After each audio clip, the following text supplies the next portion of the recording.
The morning sun broke through the mist like golden fingers reaching across the Virginia countryside in the autumn of 1941. Church bells rang in the distance, their rhythm slow and peaceful, calling the faithful to worship in a small white church that stood alone against the pale blue sky. Inside that church sat a young man named Samuel Hart, 20 years old, with gentle eyes that seemed at odds with his strong farmer's build. His hands rested on a worn Bible, fingers tracing the leather binding with unconscious affection. Beside Samuel sat his younger brother Jacob, 17, all restless energy barely contained in his Sunday clothes. At the pulpit stood Pastor Matthews, his kind face weathered by 6 decades of life and service, his voice carrying the weight of conviction as he spoke to his congregation. "And Moses said unto the people," the pastor intoned, "Thou shalt not kill." These are not suggestions, brothers and sisters. These are commandments, sacred laws written by the finger of God himself. Samuel nodded slightly, his eyes closing as if committing the words to the very fabric of his soul. He had heard these words every Sunday since he could remember, but they had never felt as heavy as they did that morning. Something in the air felt different, charged with an electricity he couldn't name. "In times of darkness," Pastor Matthews continued, "when the world calls us to violence, we must remember." The church doors burst open with a crash that made everyone jump. Mr. Henderson, the town postmaster, stood in the entrance, his face flushed and breathless, waving a newspaper above his head like a flag of doom. "Pearl Harbor!" he shouted. "The Japanese have attacked Pearl Harbor." The congregation erupted into chaos. People rose from their seats, voices overlapping in confusion and fear, questions flying through the air like frightened birds. Samuel remained seated, his hands tightening on the Bible until his knuckles turned white. While others rushed toward Mr. Henderson and his newspaper, Samuel sat frozen, feeling the weight of those words. "Thou shalt not kill," pressing down on his chest like a stone. Jacob leaped to his feet, excitement and fear warring across his young face. "Pearl Harbor, that's in Hawaii, isn't it? Did you hear that, Sam?" Samuel finally stood, but there was no excitement in his movement. He watched the chaos around him with troubled eyes, seeing in the faces of his neighbors the beginning of something terrible and inevitable. He knew what was coming.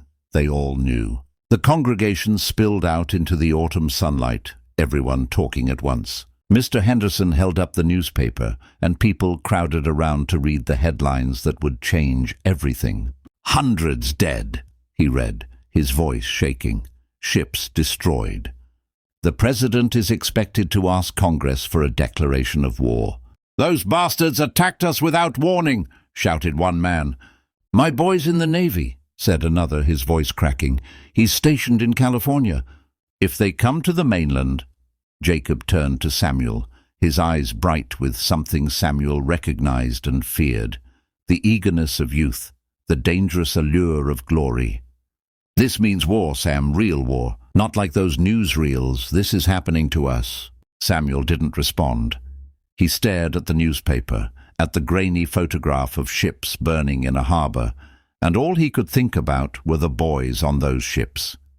Most of them probably didn't even know what hit them. Most of them probably died thinking of home, of their mothers, of everything they'd never get to do. A soft hand touched Samuel's arm, and he turned to find Elizabeth Chambers beside him. She was 19, beautiful in a way that had nothing to do with vanity, all warmth and intelligence in her dark eyes. She had been Samuel's closest friend since childhood, and in the last year she had become something more, though neither of them had spoken the words yet. "Samuel?" she asked softly. "Are you all right? All those boys?" Samuel said, his voice barely above a whisper. "On those ships, most of them probably didn't even know what hit them." "It's terrible," Elizabeth agreed. "Just terrible." "We'll make them pay for it," Jacob declared, his voice loud enough to draw looks from nearby adults. "You'll see. We'll sign up tomorrow." "Right, Sam." "Sam!" Samuel looked at his brother, really looked at him, saw the excitement there, the eagerness, the innocent belief that war was something glorious. And Samuel's heart broke a little, because he knew what was coming, knew what his brother was about to demand of him. "Jake," Samuel began, but his brother cut him off. "Come on, don't give me that look. You know what Dad would say. You know what any man with a spine would say. We have to fight." "Dad's dead, Jake," Samuel said quietly. "He's been dead 3 years, and he never had to make a choice like this." "He served in the Great War," Jacob insisted. "He would have understood." Samuel's jaw tightened. "He came back from that war different. You were too young to remember, but I do. He used to wake up screaming. He'd sit on the porch for hours, just staring at nothing. Mom said pieces of him never came home." Elizabeth spoke up, her voice gentle. "Jake, maybe you should think about this. War isn't—" "I'm not afraid," Jacob said defensively, "if that's what you're saying." "No one said you were afraid," Samuel replied. "Then what? You're going to stay here? Hide on the farm while other men fight?" The words hung in the air between them like poison. Samuel's jaw tightened, but he didn't respond. What could he say? How could he explain the conviction in his heart, the absolute certainty that taking a life, any life, was wrong? How could he make his brother understand when he barely understood it himself? Jacob shook his head in disgust and walked away, joining a group of young men who were already talking animatedly about enlisting, about showing the Japanese what American boys were made of, about glory and honor, and all the other pretty words that men use to dress up the ugliness of war. Elizabeth moved closer to Samuel, her presence a comfort in the chaos. "He's young," she said softly. "He doesn't understand yet." "Maybe he's right," Samuel said, his voice hollow. "Maybe I am a coward." Elizabeth's response was immediate and fierce. "Don't say that, don't even think it. You're the bravest person I know, Samuel Hart." Samuel let out a bitter laugh. "Brave? Elizabeth, I can barely kill a chicken for dinner. Last week I found a wounded rabbit in one of the traps, and I spent an hour trying to save it instead of just putting it out of its misery like any sensible farmer would." "That's not weakness," Elizabeth said firmly. "That's compassion." "The world doesn't need compassion right now," Samuel replied. "It needs soldiers." "The world always needs compassion," Elizabeth countered. "Especially now."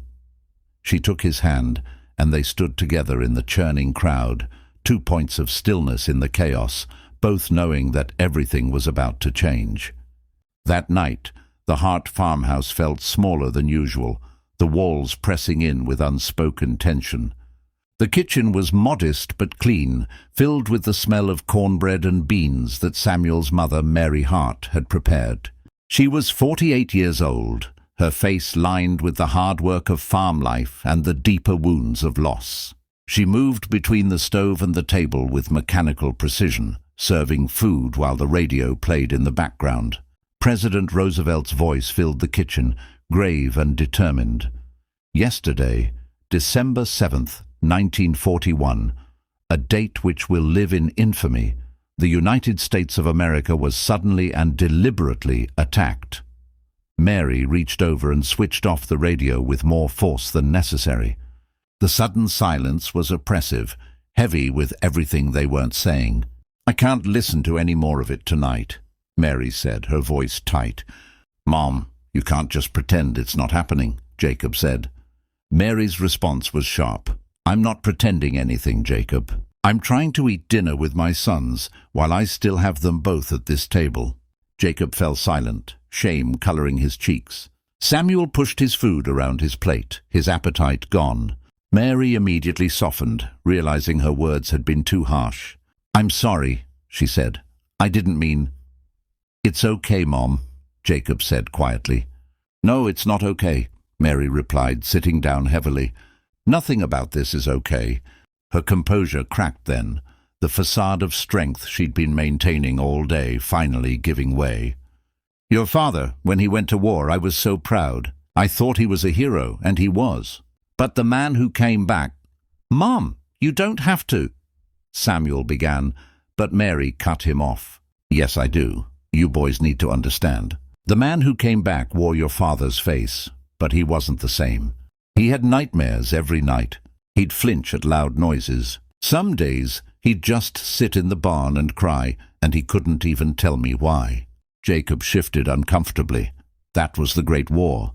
This is different. Mary looked at her younger son with eyes that had seen too much. Is it? Do bullets hurt less now? Do bombs kill more gently? Does blood wash off easier? Jacob started, but she wasn't finished. I lost my husband to that war, even though he lived another 10 years after it ended. I will not lose my sons. You won't lose us, Samuel said, though the words felt like a lie even as he spoke them. Don't make promises you can't keep, Samuel, Mary replied. An uncomfortable silence settled over the table like a shroud. Finally Jacob spoke, his voice determined. I'm enlisting tomorrow. Mary's fork clattered against her plate. No. Mom, I'm 17. I'll be 18 in 3 months. I can enlist now with your permission, or I can wait and do it anyway. Then you'll wait, Mary said firmly. Jacob's frustration boiled over. Every boy in town is signing up. Are you going to tell me I'm the only one who has to stay behind? That I'm the only coward? You're not a coward, Jake, Samuel said quietly. Jacob rounded on his brother. And what about you? What are you going to do? Samuel met his brother's eyes steadily. I don't know yet. You don't know? Jacob's voice rose with disbelief. Our country is attacked and you don't know? It's not that simple, Samuel replied. Yes, it is, Jacob shouted. It's the simplest thing in the world. They attacked us, we fight back. That's what men do. Samuel stood slowly, his voice quiet but firm. I won't kill Jake, I can't. Because of what? Jacob demanded. Because Pastor Matthews reads you some verses on Sunday? Because you think you're better than everyone else? I don't think I'm better than anyone, Samuel said, his voice steady despite the pain in his eyes.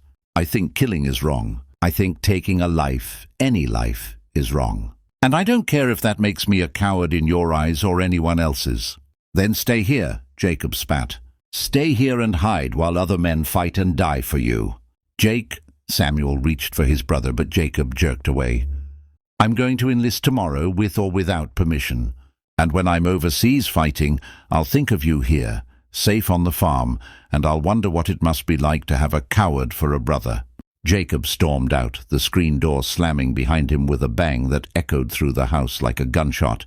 Mary covered her face with her hands, her shoulders shaking with silent sobs. Samuel stood frozen for a moment, his hands clenched at his sides, feeling the weight of his brother's words settling into his bones. After a moment he walked to his mother and knelt beside her chair, putting his arms around her trembling shoulders. I'm sorry, Mama, he whispered. Mary looked up at him, tears streaming down her weathered face. Don't be sorry. Don't ever be sorry for having principles. Your father would be proud of you. Would he? Samuel asked, doubt heavy in his voice. Mary cupped her son's face in her work-worn hands. Yes, because you're thinking about this. You're not rushing in blind. That's more courage than most men ever show. That night, Samuel lay in bed, staring at the ceiling while moonlight painted silver squares on the wooden floor. On his nightstand sat a photograph of his father in his World War I uniform, young and smiling a smile that didn't quite reach his eyes. Samuel picked up the photograph, studying the face of the man he'd loved and lost, first to war, then to death. I don't know what to do, Dad, Samuel whispered to the photograph. Everyone says I should fight. Maybe they're right, maybe I'm just afraid. He set the photograph down and opened the Bible on his nightstand, but his eyes didn't focus on the words. Instead, he found himself remembering fragments of his father, the way he'd smile at Samuel's mother across the dinner table, the rough gentleness of his hands as he taught Samuel to plough a straight furrow, the nights Samuel would wake to hear his father's screams and his mother's soothing whispers, trying to pull him back from whatever nightmare battlefield he was reliving.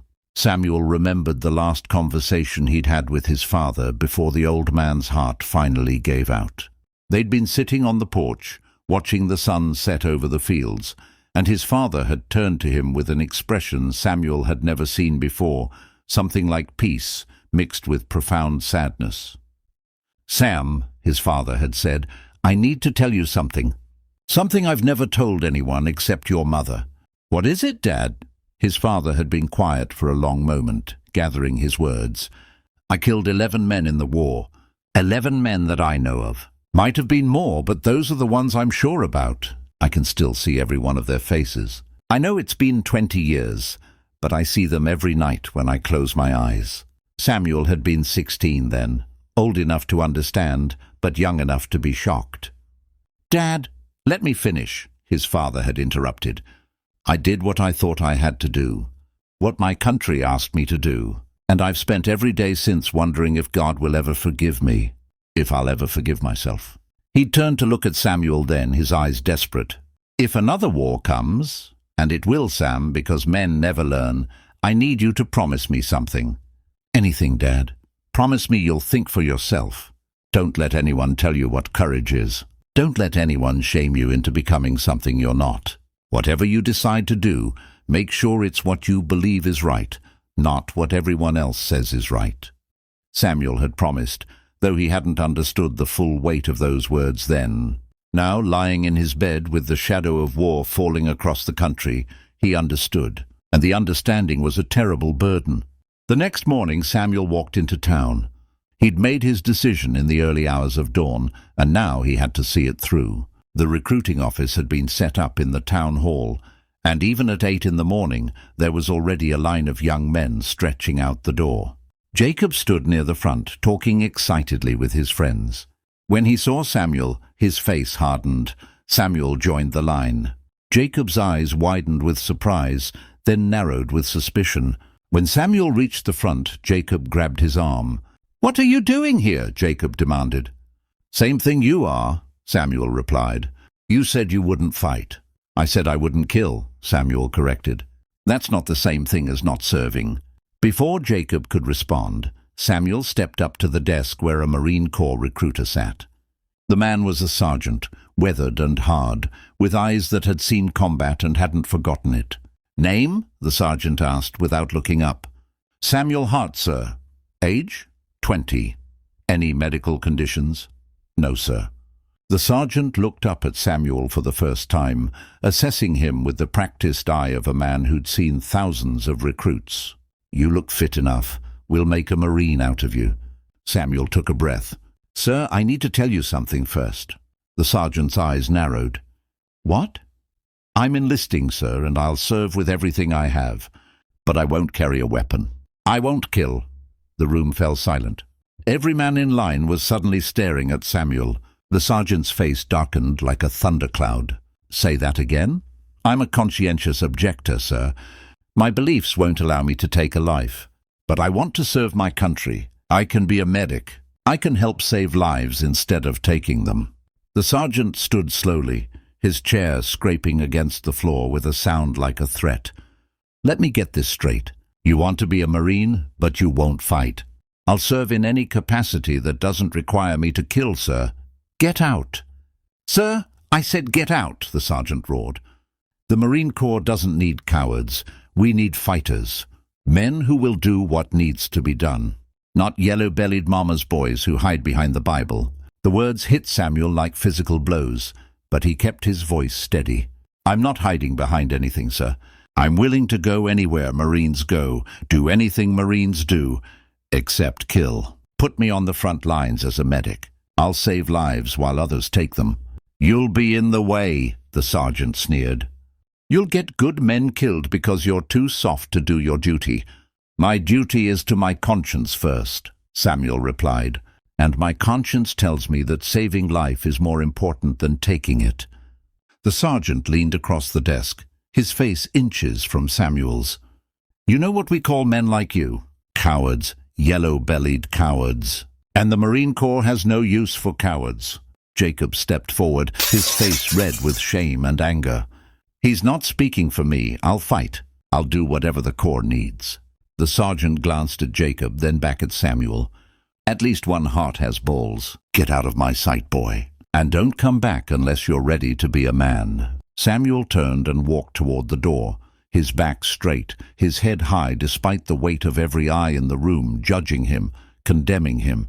He could hear the whispers starting before he even reached the door. Coward. Yellow. Hiding behind God. Outside, Samuel leaned against the wall, his hands shaking. He'd known it would be bad, but the reality of it, the public humiliation, the sergeant's contempt, the whispers that would follow him through town, was harder than he'd imagined. Elizabeth found him there 10 minutes later. She'd heard what happened. The whole town had heard within minutes. That's how small towns worked. "Samuel," she said softly, taking his hand. "Don't," Samuel said, pulling away. "Don't touch me. People are watching. They'll say things about you too. I don't care what they say. You should. You should stay away from me, Elizabeth. I'm going to be a pariah in this town." "Then I'll be a pariah with you," she said firmly. Samuel looked at her, really looked at her, and saw no judgment in her eyes, no shame, no doubt. Only love and certainty. Something in his chest loosened slightly. "Why?" he asked. "Why do you believe in me when no one else does?" "Because I know you," Elizabeth replied. "I know your heart, and I know that what you're doing takes more courage than picking up a gun ever could." But Elizabeth's faith in him wasn't enough to change the town's opinion. Over the next few weeks, as more and more young men enlisted and shipped out, Samuel became a ghost in his own community. People crossed the street to avoid him. Old friends looked away when he passed. Someone painted "Coward" on the side of the barn in white paint that Samuel scrubbed at for hours but couldn't quite remove. The whispers followed him everywhere. In church, people shifted away from the Hart family pew. At the general store, the owner was cold and curt. Even Pastor Matthews, who had preached non-violence every Sunday, seemed uncomfortable around Samuel now, as if Samuel's conviction was an embarrassment, a reminder of principles that were fine in peacetime but inconvenient during war. The worst was Jacob. Samuel's brother had enlisted in the Marines and was training at Paris Island. He wrote letters home, but they were addressed only to their mother. Samuel's name was never mentioned. It was as if Samuel had ceased to exist for his younger brother. Mary tried to comfort Samuel, but he could see the worry in her eyes. She believed in him. He knew that, but she was also afraid. Afraid of what the town was doing to him. Afraid of what it might drive him to do. "Maybe you should reconsider," she said one evening as they sat on the porch. "Maybe there's a way to serve without compromising who you are." "There is," Samuel replied. "I tried to enlist as a medic. They wouldn't let me." "Maybe you should try again. Talk to someone else, someone who might understand." Samuel was quiet for a long moment, watching the sun set over the fields his family had worked for 3 generations. "I've been thinking about that," he finally said. "There's a recruiting office in Richmond. Bigger city, more officers. Maybe someone there will listen." "You're going to try again?" "I have to, Mom. I can't just sit here while the world goes to war. Jake was right about one thing: I can't hide on the farm. But he was wrong about what courage means. I'm going to prove that." 3 days later, Samuel took a bus to Richmond. The city was transformed by the war. Soldiers and sailors everywhere, recruiting posters on every wall, the energy of mobilization in the air like electricity. Samuel made his way to the main recruiting office, his heart pounding.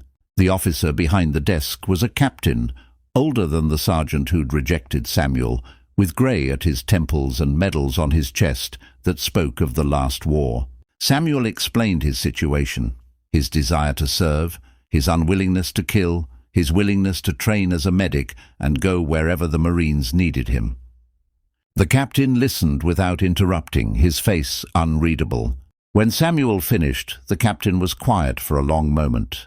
"You know what you're asking for, son?" the captain finally said. "Yes, sir. You'll be called a coward.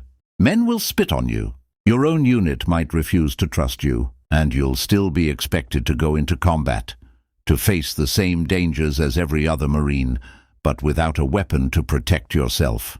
"I understand, sir. Why? Help me understand why you'd put yourself through that."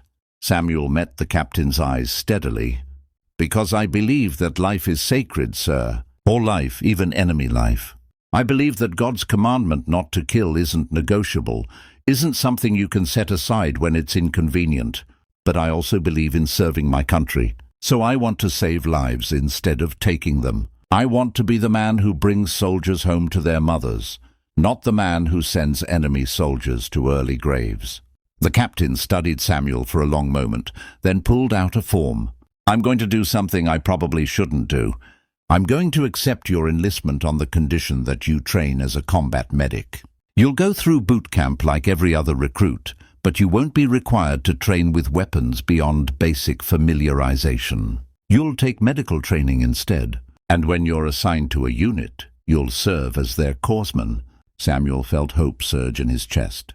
"Sir, don't thank me yet," the captain interrupted. "I'm not doing you any favors, son. I'm sending you into hell. Medics have one of the highest casualty rates in combat. You'll be running toward gunfire while everyone else is running away from it. You'll be treating wounded men under fire without a weapon to defend yourself. You'll see things that will haunt you for the rest of your life." "I'm ready, sir." "No, you're not," the captain said, but there was something like respect in his eyes. "No one's ever ready, but I'll give you the chance to prove yourself. Sign here." Samuel signed, his hand steady despite the storm of emotions in his chest. This is the moment where Samuel Hart's journey truly begins. A young man stands at the crossroads of conviction and duty, about to enter a crucible that will test everything he believes. But before we continue with Samuel's story, if you're finding this narrative moving, if Samuel's struggle is touching something in your heart, please take a moment to like this video and subscribe to the channel. Your support helps us share stories of extraordinary courage and principle. And please, leave a comment below. What would you do in Samuel's position? Do you think he's brave or foolish? Your perspectives matter, and I read every comment. Now, let's return to Samuel's journey, because the hardest parts are still to come. Boot camp at Paris Island was everything Samuel had feared and worse. From the moment he stepped off the bus, he was marked as different. While other recruits were issued rifles, Samuel was issued a medical bag. While others learned to shoot, Samuel learned to treat wounds. And the other recruits, many of whom came from the same small-town backgrounds as Samuel, made their opinions clear. "Look at the medic," one recruit sneered on the first day. "Too scared to carry a real weapon." "Careful," another laughed. "Don't hurt his feelings. He might refuse to patch you up." The drill instructors were no better. In fact, they were worse. They saw Samuel's status as a conscientious objector as a personal insult, a stain on the Marine Corps they loved. They made his life miserable in 1,000 small ways. Extra duty, the hardest assignments, public humiliation at every opportunity. Gunnery Sergeant Walker was the worst of them. He was a combat veteran of the Great War, hard as nails and twice as mean. He took one look at Samuel and decided to make breaking him his personal mission. "Hart!" Walker would scream at random times. "Drop and give me 50. And while you're at it, explain to the rest of the recruits why you're too cowardly to carry a rifle." Samuel would drop and do the push-ups without complaint, would take the verbal abuse without responding, would endure the contempt and the isolation because he had no choice. He'd made his decision, and now he had to live with the consequences. But it wasn't just the drill instructors. The other recruits in his barracks made every day a trial. They short-sheeted his bed, stole his gear, accidentally bumped into him during drills. They whispered when he passed, made sure he knew exactly what they thought of him. There was one recruit, though, who was different. His name was Thomas Chen, the son of Chinese immigrants, and he faced his own share of prejudice from the other recruits, and even some of the instructors. On the third night of boot camp, after a particularly brutal day, Thomas sat down next to Samuel in the mess hall, the first person who had willingly done so. "Mind if I sit here?" Thomas asked. Samuel looked up, surprised. "You sure you want to? People will talk." "People already talk," Thomas replied with a slight smile. "About me, anyway. Figure one more thing won't make much difference." They ate in silence for a few minutes. Then Thomas spoke again. "My father says that true courage isn't about not being afraid. It's about doing what's right, even when you're terrified." Samuel looked at Thomas. "Your father sounds wise." "He is. He's also dead. He was killed by a drunk driver 6 months ago. White man killed my father and got 6 months in jail." Thomas's voice was matter-of-fact, but Samuel could hear the pain underneath. "Point is, I know what it's like to have people judge you for something that isn't your fault. To have people think less of you because you're different. "This is my fault, though," Samuel said. "I chose this." "Exactly," Thomas replied. "You chose to follow your conscience even though you knew what it would cost you. That takes guts, more than most of these idiots have." It was the beginning of an unlikely friendship.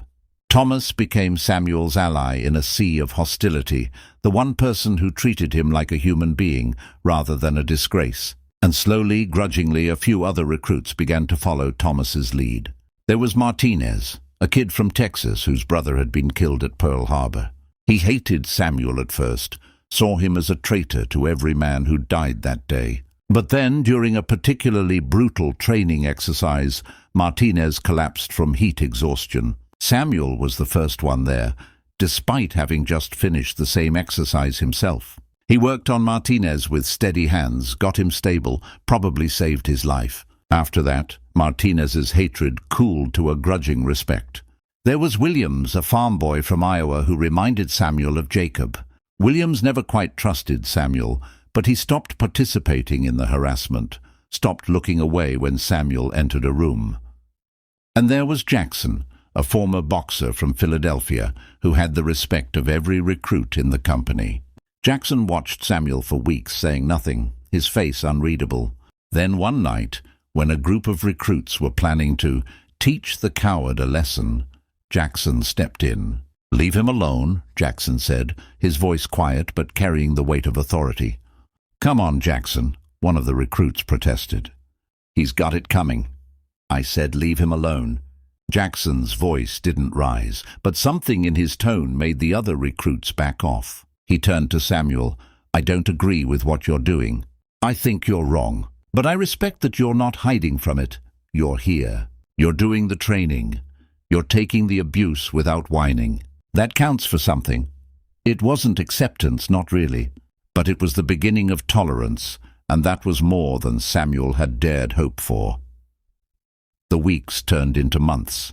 Boot camp was brutal, designed to break men down and rebuild them as Marines. Samuel endured all of it, the physical training, the sleep deprivation, the constant pressure. But the hardest part wasn't the physical challenge. It was the isolation, the knowledge that even as he lived and trained alongside these men, most of them would never truly accept him. During medical training, Samuel proved to be a natural. He had steady hands, a calm demeanor under pressure, and an almost instinctive understanding of what needed to be done. The medical instructors praised him, said he had the makings of an excellent combat medic, but their praise only deepened the resentment of the other recruits. "Must be nice," one recruit muttered loud enough for Samuel to hear, "to play doctor while the rest of us learn how to actually fight." Samuel bit his tongue and said nothing. What could he say? That medical training was just as demanding as weapons training. That learning to save lives under fire was just as important as learning to take them. They wouldn't believe him. They'd already decided what he was. One night, lying in his bunk, Samuel pulled out a letter from Elizabeth. She wrote to him every week, her letters full of news from home and encouragement. This particular letter mentioned Jacob. "Your brother shipped out last week," Elizabeth wrote. "I saw your mother at church. She's worried sick, of course. Both her boys in the service now, even if one refuses to acknowledge the other. I ran into Jacob the day before he left. I tried to talk to him about you, Samuel. I tried to make him understand. But he wouldn't listen. He said some things. I won't repeat them. Just know that whatever he says, whatever anyone says, I believe in you. I believe in what you're doing. Come home safe." Samuel folded the letter carefully and tucked it under his pillow. The words, "come home safe," echoed in his mind. He'd made a promise to himself that he would survive this war, would prove that you could be a Marine without being a killer, could serve with honor without compromising your principles. But lying in the darkness, listening to the breathing of men who despised him, Samuel wondered if survival was even possible. The next day, Gunnery Sergeant Walker called Samuel into his office. The sergeant sat behind his desk, his face carved from granite, his eyes hard. "Sit down, Hart," Walker commanded. Samuel sat, his back straight, his hands resting on his knees. Walker studied him for a long moment. "You've been here 3 months now. You've completed basic training. Your medical scores are the highest I've seen in 20 years. Your physical training scores are above average. By every measurable standard, you're becoming a good Marine." Samuel waited. There was a but coming. There was always a but. "But," Walker continued, "I still don't trust you, and neither do most of the men you'll be serving with. You want to know why?" "Yes, sir." "Because when the bullets start flying, when men are screaming and dying and everything goes to hell, we need to know that everyone around us will do their job. We need to know that you'll have our backs. But you're a pacifist, Hart. You won't kill to protect yourself, let alone to protect your brothers. How the hell are we supposed to trust you?" Samuel met Walker's eyes steadily. "Sir, I can't answer that question. I can only prove it through my actions. When men are wounded, I'll be there. When someone needs medical attention, I won't hesitate. I'll run toward the danger, not away from it. That's all I can promise." "Words," Walker said dismissively. "Pretty words. But combat isn't about words. It's about split-second decisions. About doing what needs to be done when everything in you wants to run. You ever been shot at, Hart?" "No, sir." "Ever seen a man die?" "My father, sir. Cancer." "That's not the same thing," Walker continued, his voice cold. "Watching someone die slowly is hard, but watching someone get shot, watching their blood spray across your face, watching them beg you to save them while you know there's nothing you can do, that's different. That's combat, and until you've experienced it, you don't know what you're capable of. You don't know if you'll freeze, if you'll run, if you'll break." "You're right, sir," Samuel admitted. "I don't know. But I'm willing to find out." Walker leaned back in his chair, something that might have been respect flickering across his harsh features. "You're graduating boot camp tomorrow. You'll be assigned to a unit shortly after. They're sending you to the Pacific, Hart, to the war. And when you get there, you better pray that God you believe in so much is watching over you, because you're going to need all the help you can get." "Yes, sir." "Dismissed." Samuel stood and saluted. As he reached the door, Walker called out one more time. "Hart?" "Yes, sir." "Don't get anyone killed because of your principles." "I won't, sir. That's the point." Whitted graduation day came with a mixture of pride and anxiety. The recruits who had survived boot camp stood in formation, their uniforms crisp, their bearing transformed from the scared boys who had arrived months ago into something harder, something closer to Marines. But Samuel stood apart in one crucial way. While every other graduate wore the eagle, globe and anchor with a rifle qualification badge, Samuel's uniform held only the medical insignia. Mary Hart attended the graduation, having made the long journey from Virginia. Jacob did not. He was somewhere in the Pacific now, stationed on a ship whose name was classified, doing his duty while despising his brother for what he saw as cowardice. After the ceremony, Mary embraced Samuel tightly, tears streaming down her face. "I'm so proud of you," she whispered. "So proud." "Even though everyone else thinks I'm a coward?" Samuel asked. Mary pulled back and looked him in the eye. "Especially because of that. It's easy to do what everyone else is doing. It's hard to stand alone. Your father would understand, Samuel. He would be proud too." They spent the afternoon together, precious hours before Samuel would ship out. They talked about the farm, about Elizabeth, about everything except the war and Jacob. Some wounds were too fresh to touch. As the sun began to set, Mary handed Samuel a small package wrapped in brown paper. "Open it when you get where you're going," she said. Not before. Samuel tucked the package into his sea bag and hugged his mother one last time. "I'll come home, Mama, I promise." "Don't make promises you can't keep," Mary said, echoing her words from months ago. "Just do your best to stay alive, that's all I ask." Damn. The transport ship to the Pacific was a converted cargo vessel, packed with Marines headed to war. Samuel was assigned to the USS Henderson, bound for the Solomon Islands, where American forces were engaged in brutal combat against entrenched Japanese positions. The journey took weeks, crossing an ocean that seemed endless. On the ship, Samuel found himself in a strange limbo. The Marines aboard knew who he was. Word had spread about the conscientious objector medic. Some avoided him entirely, Others sought him out, curious about the man who refused to fight but was going to war anyway. One evening, as Samuel stood at the rail watching the sun set over the endless water, Thomas Chen joined him. Thomas had graduated boot camp with Samuel and had been assigned to the same unit, 2nd Battalion, 5th Marines. "Beautiful, isn't it?" Thomas said, gesturing to the sunset that painted the sky in shades of orange and crimson. "Yeah," Samuel agreed. "Hard to believe we're heading toward hell when the world can look like this." "You scared?" Thomas asked. "Terrified," Samuel admitted. "You?" "Same. But I figure we're all terrified. The difference is whether we let the fear stop us." They stood in silence for a while, two young men on the edge of the unknown. Finally, Thomas spoke again. "You know, most of the guys in our unit are starting to come around on you." Samuel looked at him skeptically. "Really? Well, maybe not most, but some. Jackson's been talking you up. Says you're tougher than you look. And Martinez won't shut up about how you saved his life during training." "I didn't save his life. He had heat exhaustion. I just gave him water and shade." "He was in bad shape, Sam. Instructor said if you hadn't acted when you did, Martinez might have died." "That counts for something." "I guess," Samuel said, but he didn't sound convinced. "Look," Thomas said, turning to face Samuel directly, "I'm not going to lie to you.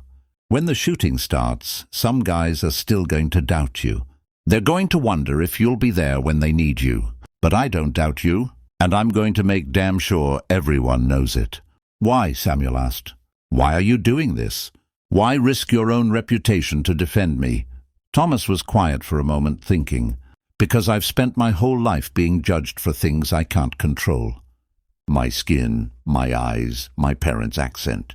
And I've watched people judge my father for being different, judge my mother for not being American enough. I've seen what prejudice does to people." He met Samuel's eyes. "But you're being judged for something you chose, for standing up for what you believe in. And I think that's worth defending, even if I don't fully understand it." Samuel felt a lump in his throat. "Thank you," he managed to say. "Don't thank me yet," Thomas replied with a slight smile. "We haven't seen combat yet. Thank me when we make it home." The Solomon Islands appeared on the horizon like a green jewel set in turquoise water, beautiful and deceptive. But as the transport ship drew closer, Samuel could see the scars of war, burned trees, cratered beaches, the wreckage of ships in the harbor. They were landing at Guadalcanal, where American forces had been fighting for months to hold the island against determined Japanese counterattacks. The island had become a meat grinder, consuming men and materiel at an alarming rate. And now Samuel and his unit were being fed into that grinder. The landing itself was unopposed. The beachhead had been secured weeks ago, but the atmosphere was heavy with tension. Veteran Marines, hollow-eyed and gaunt from months of combat, watched the new arrivals with expressions that mixed pity and contempt. They knew what was coming. The replacements didn't. Samuel's unit was assigned to a sector near Henderson Field, the strategically vital airstrip that had been the focus of intense fighting.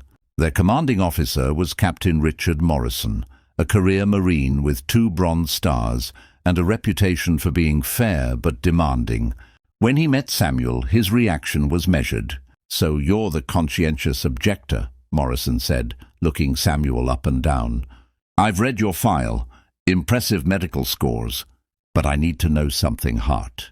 When one of my Marines is wounded and screaming for help, and there's enemy fire coming from every direction, are you going to freeze?" "No, sir," Samuel replied firmly. "How do you know?" "I don't, sir. But I didn't come here to freeze. I came here to save lives." Morrison studied him for a long moment. "Fair enough. You'll be assigned to 1st Platoon. Stick close to Lieutenant Patterson. He'll keep you oriented." "And Hart?" "Yes, sir. Don't prove me wrong for giving you a chance." "I won't, sir." 1st Platoon was a mix of veterans and replacements like Samuel. The veterans were easy to spot. They had a wariness in their eyes, a way of moving that suggested constant readiness for violence. The replacements tried to mimic that readiness, but came off as nervous instead. Samuel's immediate superior was a Navy corpsman named Chief Petty Officer James Doc Riley, a veteran of the early fighting on Guadalcanal. Riley was in his 30s, ancient by Marine standards, with a weathered face and hands that shook slightly when he wasn't working. He took one look at Samuel and sighed. "Let me guess," Riley said. "You're the one who won't carry a weapon." "Yes, Chief." "Great, just what I need. A medic with a death wish." Riley pulled out a cigarette and lit it, taking a long drag. "Listen, kid, I don't care what you believe or don't believe. Out here, the only thing that matters is keeping these boys alive. You think you can do that without a weapon?" "Yes, Chief. We'll see. You'll be working with me until I'm confident you won't get someone killed through incompetence or idealism. After that, if you survive, you'll be on your own. Clear?" "Clear, Chief." The first week on Guadalcanal was a crash course in the reality of war. Even in the supposedly secure areas, there was constant danger. Japanese snipers infiltrated the lines at night. Artillery shells fell randomly, killing or maiming with indifferent violence. Disease was rampant: malaria, dysentery, dengue fever. Men died from infection as often as from enemy fire. Samuel threw himself into the work, following Doc Riley like a shadow, learning everything he could. He treated countless cases of foot rot, infected wounds, tropical diseases. He learned to ignore the smell of gangrene, the sight of maggots in wounds, the sound of grown men crying for their mothers. But he hadn't seen real combat yet. That changed on his 8th day on the island. The Japanese launched a dawn attack on their sector, hitting the marine lines with artillery and then following up with infantry. Samuel was in a foxhole with Doc Riley when the first shells fell, the explosions so close that dirt rained down on them and the concussions stole the air from their lungs. "They're coming!" someone shouted. Marines scrambled to their positions, rifles at the ready. The Japanese came through the jungle like ghosts, their battle cries piercing the morning air. Machine guns opened up, rifles cracked, grenades exploded. The world became noise and smoke and chaos. "Corpsman!" The cry came from somewhere to the left. "Corpsman!" Doc Riley grabbed his medical bag. "Stay here, kid, you're not ready for this." But Samuel grabbed his own bag and followed. "I'm going with you." They ran toward the wounded Marine, bullets snapping through the air around them. Samuel's heart hammered in his chest, his breath coming in short gasps, but his legs kept moving. They found the wounded man, Private Miller, one of the replacements, lying in an exposed position with blood pouring from his leg. Doc Riley slid into position beside Miller and immediately began working on the wound. "Femoral artery's been hit. We need to stop the bleeding or he's dead in 2 minutes." Samuel dropped beside them, his hands already reaching for supplies. A bullet cracked past his head, so close he felt the wind of its passage. He didn't flinch. His entire focus was on Miller's leg, on the spurting blood, on the techniques he'd learned in training. "Pressure here," Riley commanded, and Samuel complied instantly. "Tourniquet," Samuel said, already pulling one from his bag. They worked together with practiced efficiency, even though this was Samuel's first time doing it for real. The blood flow slowed, then stopped. Miller's eyes, which had been glazing over, began to focus again. "Am I going to die?" Miller asked, his voice shaking. "Not today," Riley said firmly. "We've got you." More cries for corpsman echoed through the chaos. The battle raged around them, but Samuel no longer heard it. He only heard the wounded, the men who needed him. "You stay with Miller," Riley said to Samuel. "I'll get the others." "No," Samuel replied. "We'll both go. I'll treat Miller while you go to the others." Riley looked at Samuel, really looked at him, and Samuel saw the assessment happening in the chief's eyes. Then Riley nodded. "All right. But you be careful, kid. Dead heroes don't save anyone." Riley disappeared into the smoke. Samuel worked on Miller, securing the tourniquet, checking for other wounds, all while bullets and shrapnel flew overhead. He was so focused on his work that he didn't notice the Japanese soldier who emerged from the jungle behind him until it was almost too late. The soldier, wounded and desperate, raised his rifle. Samuel looked up and saw death staring at him. Time seemed to slow. He saw the soldier's finger tightening on the trigger, saw the hatred and fear in the man's eyes. A rifle cracked. The Japanese soldier fell. Samuel spun around to see Jackson standing there, his rifle still raised. The big Marine from Philadelphia walked over, his face grim. "You're welcome," Jackson said. Samuel struggled for words. "Thank you. Don't thank me. Just do your job." Jackson glanced down at Miller. "He going to make it?" "If we can get him to the aid station, yeah." "Then let's move." Jackson slung his rifle and helped Samuel lift Miller. Together they carried the wounded Marine through the chaos, Jackson firing one-handed when necessary, Samuel focusing on keeping Miller stable. They made it to the aid station, a crude setup of tents and supplies, where Navy doctors took over Miller's care. Samuel stood there, covered in blood, Miller's and that of the other wounded men he'd treated during the firefight, his hands shaking now that the adrenaline was wearing off. Doc Riley appeared beside him, equally blood-soaked. "You did good, kid, real good." Samuel looked down at his shaking hands. "I was so scared." "Everyone's scared. The difference is you didn't let it stop you." Riley pulled out a cigarette and offered one to Samuel, who shook his head. "You saved 3 lives today that I know of. Miller, Rodriguez, and Johnson. Without you, they'd be dead." "Without you teaching me—" "Don't downplay it," Riley interrupted. "You proved something today. To me, to the men, maybe even to yourself. You can do this job. You've got what it takes." Word of Samuel's actions during the firefight spread through the unit. The whispers changed. They were still skeptical, still unsure, but now there was a grudging respect mixed in. He'd been tested and hadn't broken. That counted for something. Jackson sought Samuel out that evening. The big Marine found him sitting alone, cleaning blood off his medical equipment. "Hart," Jackson said, sitting down beside him, "we need to talk." "About what?" "About what happened today. About me killing that Japanese soldier." Samuel's hands stilled. "What about it?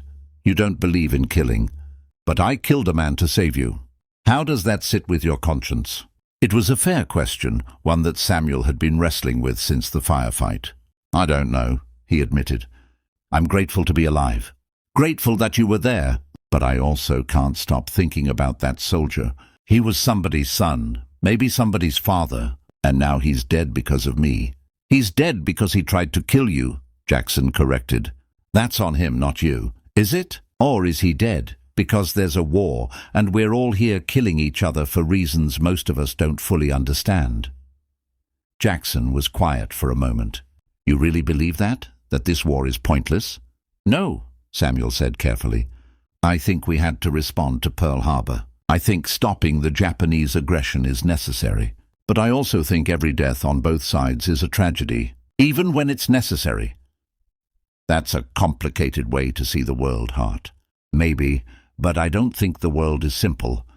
I think it's messy and complicated and full of people trying to do what they think is right." Jackson stood up, looking down at Samuel with an expression that was hard to read. "For what it's worth, I'm glad you're on our side, even if you won't carry a weapon." As Jackson walked away, Samuel remembered the package his mother had given him. He retrieved it from his gear and carefully unwrapped the brown paper. Inside was his father's Bible from the Great War, worn and stained, with notes in the margins in his father's handwriting. And tucked inside was a letter. Samuel unfolded the letter with shaking hands. It was dated 3 years ago, just days before his father died. "Samuel," the letter began, "if you're reading this, it means I'm gone and there's another war. I hope I'm wrong. I hope the world learned its lesson. But I know better. Men never learn. I need to tell you something I never had the courage to say while I was alive. I'm proud of you, son. Proud of the man you're becoming. You have a good heart, a gentle soul, and I worry that the world will try to harden you, to make you into something you're not. If war comes again, you'll have to make choices I can't make for you. But I want you to know this. Whatever you decide, however you choose to serve, do it with integrity. Don't let anyone tell you what courage is. Don't let anyone make you ashamed of your principles. I killed men in the war. I told you about 11. But the truth is, I don't know how many. And every one of them haunts me. I see their faces when I close my eyes. I hear their voices in my dreams. I did what I thought I had to do, and I've spent 20 years wondering if God will ever forgive me. You're stronger than I was, Samuel. Strong enough to hold on to your principles even when the world tells you they're foolish. Don't lose that strength. Don't let the war take it from you. I love you, son. Whatever comes, remember that. Your father loved you and was proud of you. Stay alive. Come home. That's all that matters. Samuel read the letter 3 times, tears streaming down his face. Then he carefully folded it and tucked it back into the Bible. He understood now. His father hadn't come back different because he was weak. He'd come back different because he was strong enough to feel the weight of what he'd done. Samuel made a promise to himself right then, sitting in the darkness of Guadalcanal, with the sounds of distant artillery echoing through the jungle. He would honor his father's memory by saving lives, not taking them. No matter what it cost him. The weeks blurred together after that first firefight. There were more battles, more wounded, more death. Samuel worked himself to exhaustion, treating wounded Marines under fire, evacuating casualties through enemy territory, performing emergency surgery in conditions that would have been unthinkable in a civilian hospital. He developed a reputation. The Marines in his unit started calling him Angel because he seemed to appear out of nowhere whenever someone was wounded. Some of them joked that he must have made a deal with God to be bulletproof. Samuel never told them how many times bullets had come within inches of killing him, how much of his survival was pure luck. Doc Riley became more than a superior officer. He became a mentor and friend. The older corpsman taught Samuel tricks that weren't in any manual, showed him how to stay calm in chaos, how to triage when there were more wounded than he could possibly treat, how to make split-second decisions about who could be saved and who was beyond help. The hardest part of this job, Riley told Samuel one night, isn't the blood or the wounds or even the death. It's the choices. Having to decide that this Marine gets treated first while that one has to wait, knowing that waiting might mean dying. Having to tell a dying boy that he's going to be okay when you both know it's a lie. That's what breaks you in the end. How do you deal with it? Samuel asked. Riley looked at his shaking hands. Whiskey mostly, and the knowledge that for every one I lose, I save 3 or 4 more. You focus on the ones you save, not the ones you lose. Otherwise, you'll go crazy. But Samuel saw how the losses were eating at Riley, how the chief was drinking more, sleeping less, how his hands shook even when he wasn't treating wounded. The war was consuming him from the inside out. Thomas Chen remained Samuel's closest friend, a constant presence and source of support. They'd been through several firefights together, and Samuel had treated Thomas twice for minor wounds. The bond between them deepened with each shared danger, each moment of survival. You know what's funny, Thomas said one evening as they sat together in their foxhole. Before the war, I thought courage was about fighting, about being willing to kill or die for your country. But watching you work, Sam, I think maybe courage is more complicated than that. How so? Samuel asked. You run toward the danger just like everyone else. But you do it to save lives, not take them. And you do it without a weapon, which means you're completely vulnerable. That takes a different kind of courage, maybe a deeper kind. I don't feel courageous, Samuel admitted. I feel terrified most of the time. That's my point. You feel the fear and do it anyway. That's what courage is. Their conversation was interrupted by the sound of incoming artillery. They ducked into their foxhole as shells began falling, the explosions walking across the Marine positions like the footsteps of giants. When the barrage ended, the inevitable cries for corpsmen began. Samuel and Thomas scrambled out of their foxhole, racing toward the wounded.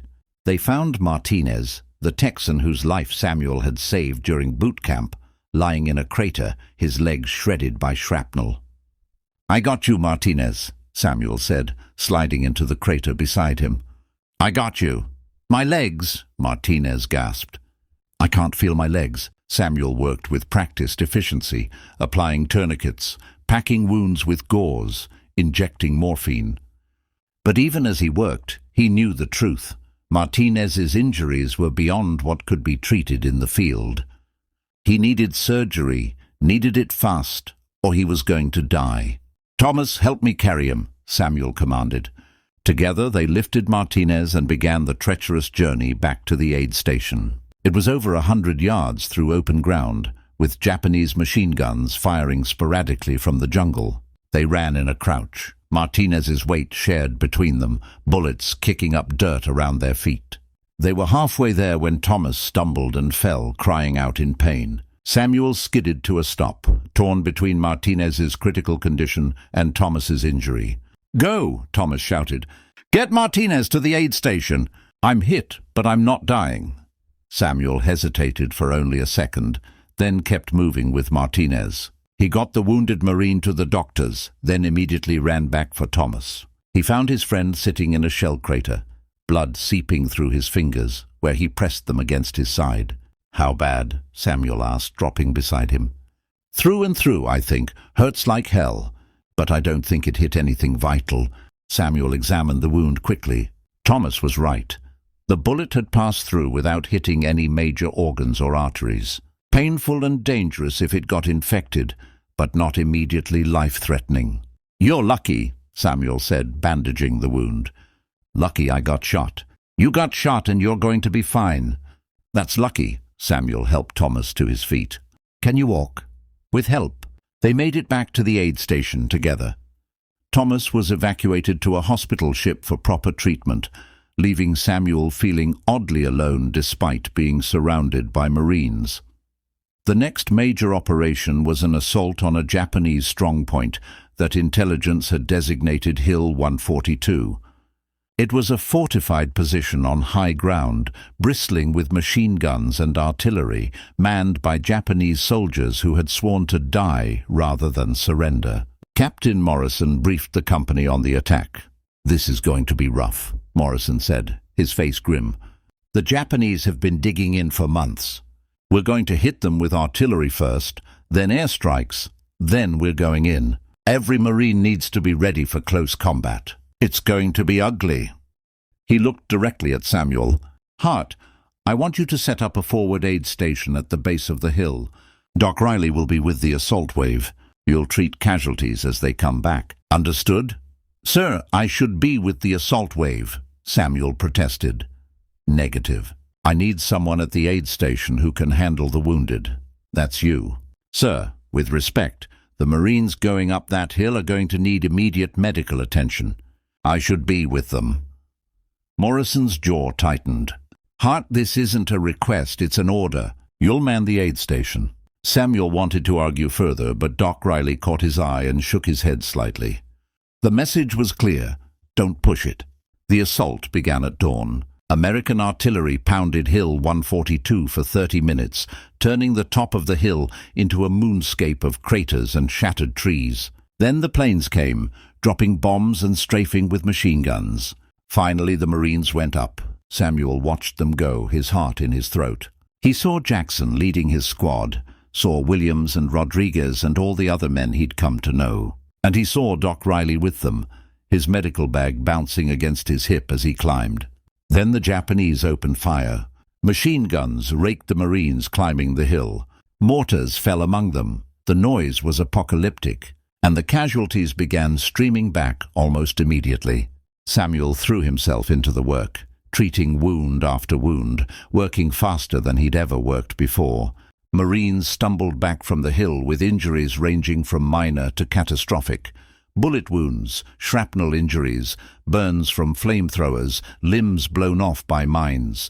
He worked for hours in a fugue state, his hands moving automatically, his mind retreating to some quiet place where he could function despite the horror. Morphine, bandages, tourniquets, triage tags. Over and over and over. Then someone stumbled into the aid station carrying a body.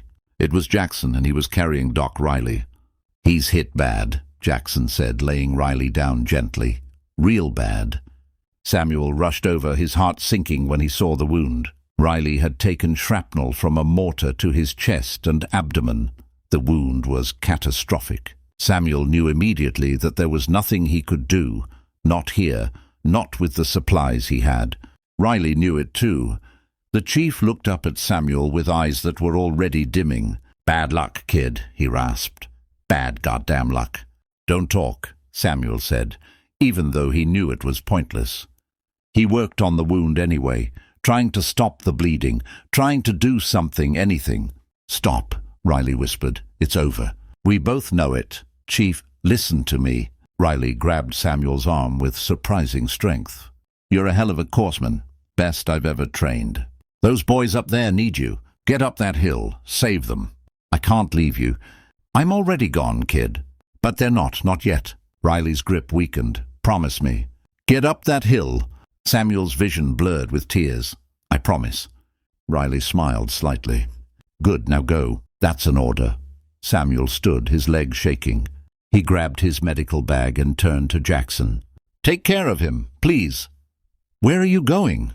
Jackson asked. Up the hill. Where I should have been from the start. Son Samuel ran up Hill 142 while everyone else was running down. Wounded Marines stumbled past him, heading for the aid station he'd just left. He pushed through them, climbing toward the sound of the guns. The hillside was carnage. Dead Marines lay where they'd fallen. Wounded men cried out for help, and still the Japanese fired from their fortified positions, cutting down anyone who tried to advance. Samuel found the first wounded Marine about halfway up the hill. Private Williams, the Iowa farm boy, lying behind a log with blood pouring from his shoulder. "Corpsman!" Williams shouted when he saw Samuel. "Thank God, Doc Riley." "Doc's dead," Samuel said curtly, dropping beside Williams and examining the wound. "You're going to be fine. Through and through, missed the artery. Can you move?" "Yeah, I think so." "Then get back to the aid station. Tell them I sent you." "Go!" Williams scrambled down the hill. Samuel moved forward toward the sound of someone screaming. He found Rodriguez pinned down by machine gun fire, unable to move because Martinez was lying beside him, with both legs blown off below the knee. "I tried to stop the bleeding," Rodriguez shouted over the gunfire. "But I don't know what I'm doing." Samuel slid into position, bullets snapping overhead. He looked at Martinez's legs and felt his stomach drop. The tourniquets Rodriguez had applied were too loose. Martinez was still bleeding out. "Martinez, can you hear me?" Samuel shouted. Martinez's eyes were glazed, his face pale. He was going into shock. Samuel worked frantically, tightening the tourniquets, packing the wounds, injecting morphine, all while bullets cracked past his head and explosions shook the ground. "We need to get him down the hill," Samuel said to Rodriguez. "Now." "We can't. The machine gun has us pinned." Samuel looked up at the Japanese machine gun nest, maybe 40 yards away. It was positioned to sweep the entire hillside. Anyone who tried to move would be cut down. An idea formed in Samuel's mind, terrible and desperate. "Rodriguez, can you suppress that gun? Just for a few seconds?" "I can try." "On my mark, put as many rounds as you can into that position. I'm going to run to that crater over there. When I'm in position, you grab Martinez and drag him behind that log. Clear? You're going to draw their fire? It's the only way." Samuel didn't give Rodriguez time to argue. 3, 2, 1, mark. Rodriguez opened fire on the machine gun nest. Samuel burst from cover and ran, his medical bag bouncing against his side. The Japanese machine gun swung toward him, bullets chewing up the ground at his feet. He dove into a crater as the gunfire intensified. From his new position, Samuel could see Rodriguez dragging Martinez behind the log. The plan had worked. But now Samuel was pinned down, with no way to retreat without being cut to pieces. He pressed himself into the bottom of the crater, his heart pounding so hard he thought it might burst. "Heart!" someone shouted. It was Jackson, positioned behind a destroyed bunker. "Stay down. We're going to take out that gun." Samuel watched as Jackson and 2 other Marines maneuvered around the Japanese position. They used grenades and rifle fire, and after a fierce 30 seconds of combat, the machine gun fell silent. Jackson ran over to Samuel's crater. "You crazy son of a bitch. You could have been killed. Martinez would have died if I hadn't. Martinez might die anyway, his legs—" "I know. But now he's got a chance. That's all we can ever do. Give them a chance." They got Martinez down the hill, where Navy doctors immediately began working to stabilize him for evacuation. Samuel didn't wait to see the outcome. He went back up the hill. Again and again he climbed into danger. He treated wounds under fire, evacuated casualties from exposed positions, performed emergency surgery in shell craters while battles raged around him. He stopped counting how many Marines he treated, stopped thinking about anything except the next wounded man, the next crisis, the next life to save. At some point during the day, he realized he'd stopped being afraid, not because the danger wasn't real, but because the fear had become irrelevant. Men needed him. That was all that mattered. The battle for Hill 142 lasted 3 days. When it finally ended, with the Marines holding the high ground and the Japanese position destroyed, Samuel had treated over 60 wounded men. He'd saved most of them. Some he couldn't save, and their faces joined the growing gallery of ghosts in his mind. Captain Morrison found Samuel on the evening of the 3rd day. The young medic was sitting on the captured hilltop, looking out over the battlefield, his uniform stiff with dried blood that wasn't his own. "Hot," Morrison said, sitting down beside him. Samuel didn't respond, just kept staring at the battlefield below. "I heard what you did," Morrison continued. "Running up this hill while everyone else was running down, treating casualties under fire for 3 straight days, saving lives that should have been lost." "Doc Riley would have done more," Samuel said quietly. "Doc Riley was one of the best corpsmen I've ever known, but even he couldn't have done what you did. You saved over 60 lives, Hart. 60 Marines who are going home because of you." Samuel finally looked at Morrison. 60 lives saved. How many lives taken? How many Japanese soldiers died taking this hill? How many of our Marines didn't make it? Morrison was quiet for a moment. "War isn't about mathematics, son. It's not about balancing lives taken against lives saved." "Then what's it about?" "Survival, purpose. Doing what needs to be done, even when it's terrible." "I keep thinking about Doc Riley," Samuel said, "about the last thing he said to me.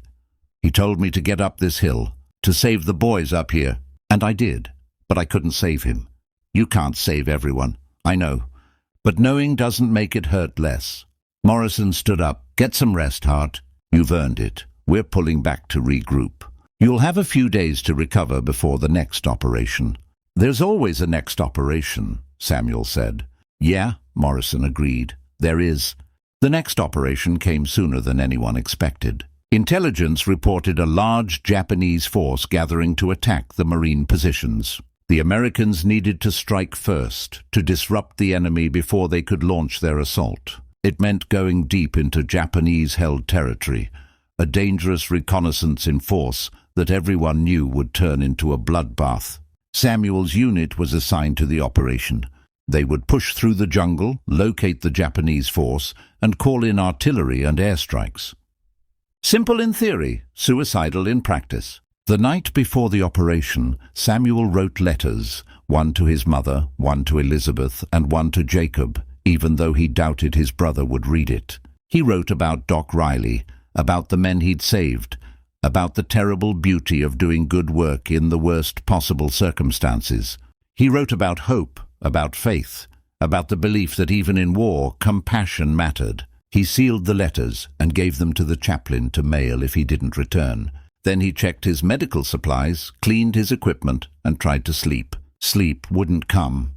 He lay in his foxhole staring at the stars, thinking about home. Thomas Chen found him there. Thomas had returned from the hospital ship 2 weeks ago. His side wound healed enough for light duty. He wasn't supposed to be on this operation, but he'd volunteered. "Couldn't sleep either?" Thomas asked, sliding into the foxhole. "Too much on my mind," Samuel admitted. "Yeah, me too." Thomas was quiet for a moment. "Sam, I need to tell you something, in case tomorrow goes bad." "Don't talk like that." "Someone has to." Thomas took a breath. "You changed my life. Before I met you, I was angry all the time. Angry at the world for being unfair, angry at the prejudice, angry at my father for dying. But watching you, seeing how you refuse to let hate in, how you save lives even when people spit on you for it, you showed me a better way to be strong." Samuel felt tears prick his eyes. "I'm not that noble, Thomas. I'm just trying to live according to my conscience. That's what makes it noble. You're not doing it for glory or recognition. You're doing it because you believe it's right." Thomas smiled. Whatever happens tomorrow, I want you to know I'm proud to serve with you, proud to call you friend. Thomas, and if I don't make it back, tell my mother that I died doing something that mattered. Tell her I was brave. You're going to tell her yourself, Samuel said firmly. We're both coming back. Thomas laughed softly. From your mouth to God's ears. That they moved out before dawn, a column of Marines slipping through the jungle like shadows. Samuel was positioned near the center of the column with Jackson's squad. The jungle was oppressive, the heat and humidity suffocating, the vegetation so thick they could barely see 10 feet ahead. They'd been moving for 2 hours when the first shots rang out. Japanese soldiers concealed in the jungle opened fire from 3 sides. The Marines hit the ground, returning fire, but visibility was terrible. The enemy was invisible, shooting from prepared positions while the Marines were exposed. "Corpsman!" The cry came almost immediately. Samuel low-crawled toward the voice, bullets snapping through the foliage above him. He found a Marine, one of the replacements, a kid named Cooper, with a bullet through his thigh. Samuel worked on the wound while the firefight raged around them, his hands steady even as his mind screamed at him to run, to hide, to save himself. "Am I going to lose my leg?" Cooper asked, his voice high with panic. "No," Samuel said firmly. "But you need to get back to the aid station. Can you walk with help?" "I think so." Samuel called for a litter team, but before they could arrive, the Japanese launched a counterattack. Enemy soldiers burst from the jungle, bayonets fixed, screaming their battle cries. The Marines met them with rifle fire and grenades, and the jungle became a nightmare of close combat. Samuel dragged Cooper behind a fallen log and continued treating his wound, forcing himself to focus on the task while men fought and died around him. A Japanese soldier appeared above them, rifle raised. Samuel looked up, saw death in the man's eyes. Jackson materialized from nowhere, tackling the Japanese soldier before he could fire. They grappled hand to hand, rolling across the jungle floor. Jackson finally got his combat knife out and ended the fight with brutal efficiency. "We need to move," Jackson shouted over the chaos. "They're trying to surround us." Captain Morrison's voice cut through the noise. "Fighting retreat. Fall back to the rally point."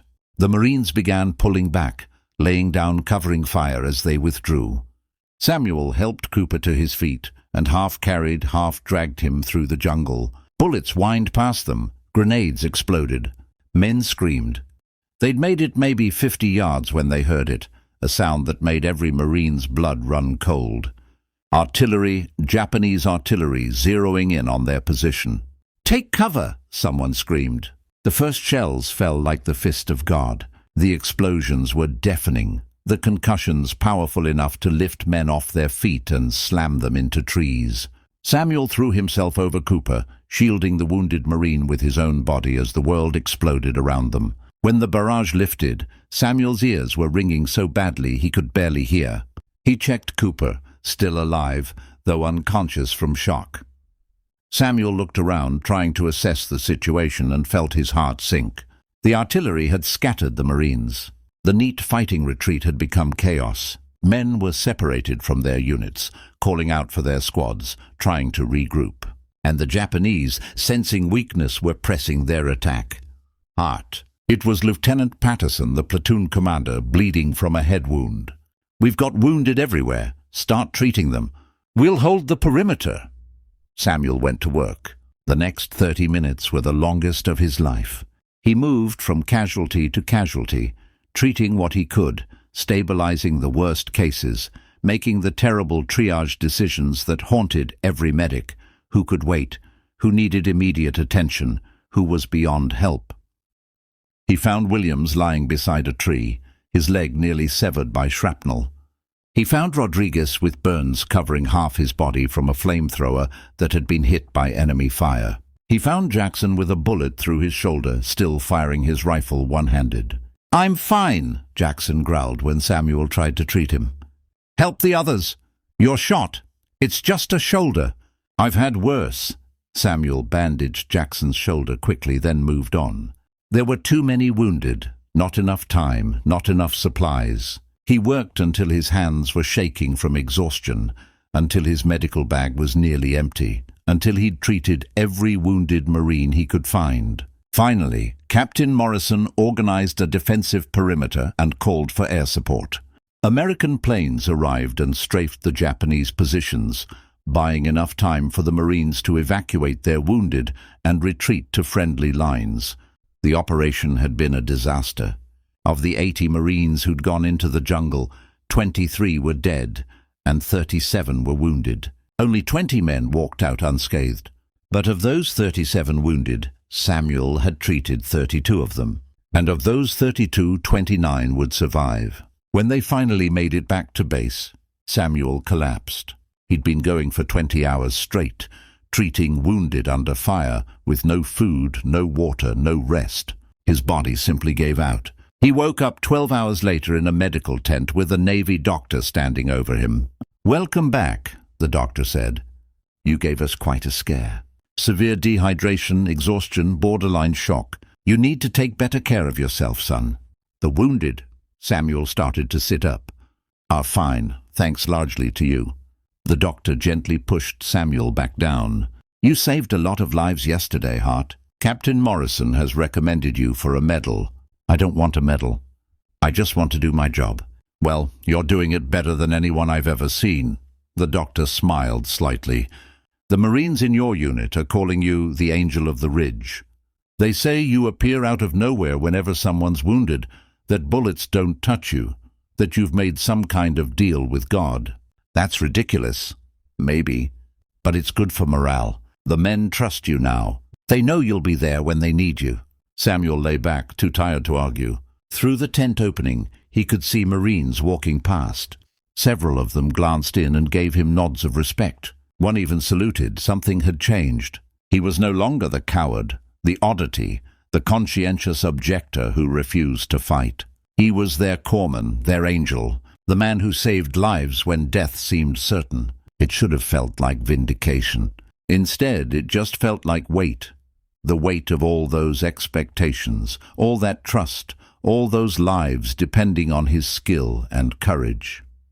Thomas came to visit later that day.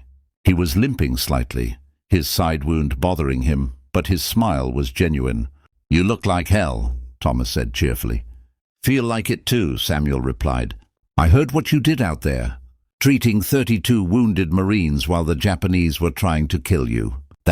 I don't even have words for what that is." "Stupid?" Samuel suggested. "Heroic, insane, maybe both." Thomas sat down on the edge of Samuel's cot. "Martinez is going to make it, by the way.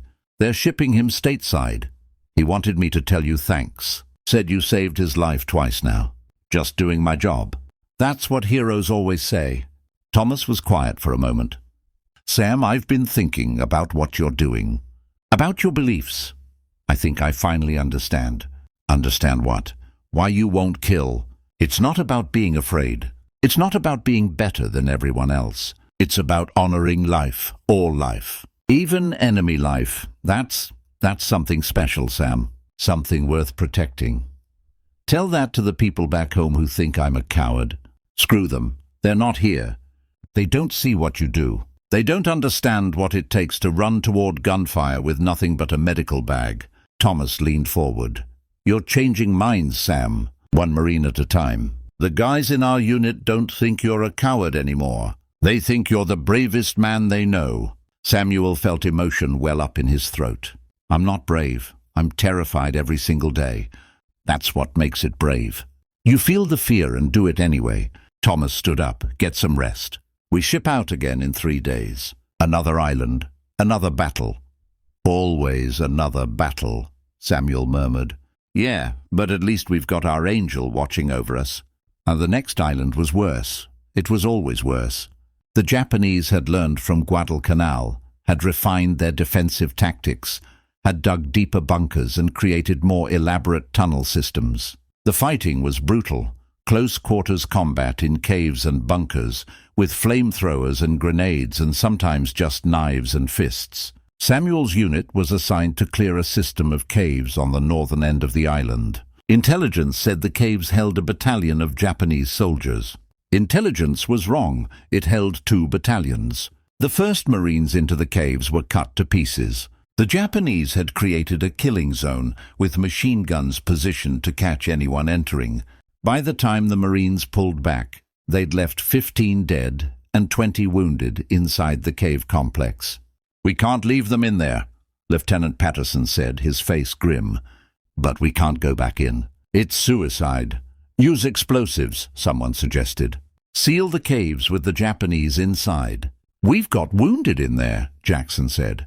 "We're not burying our own men alive." The debate raged while Samuel listened in growing horror.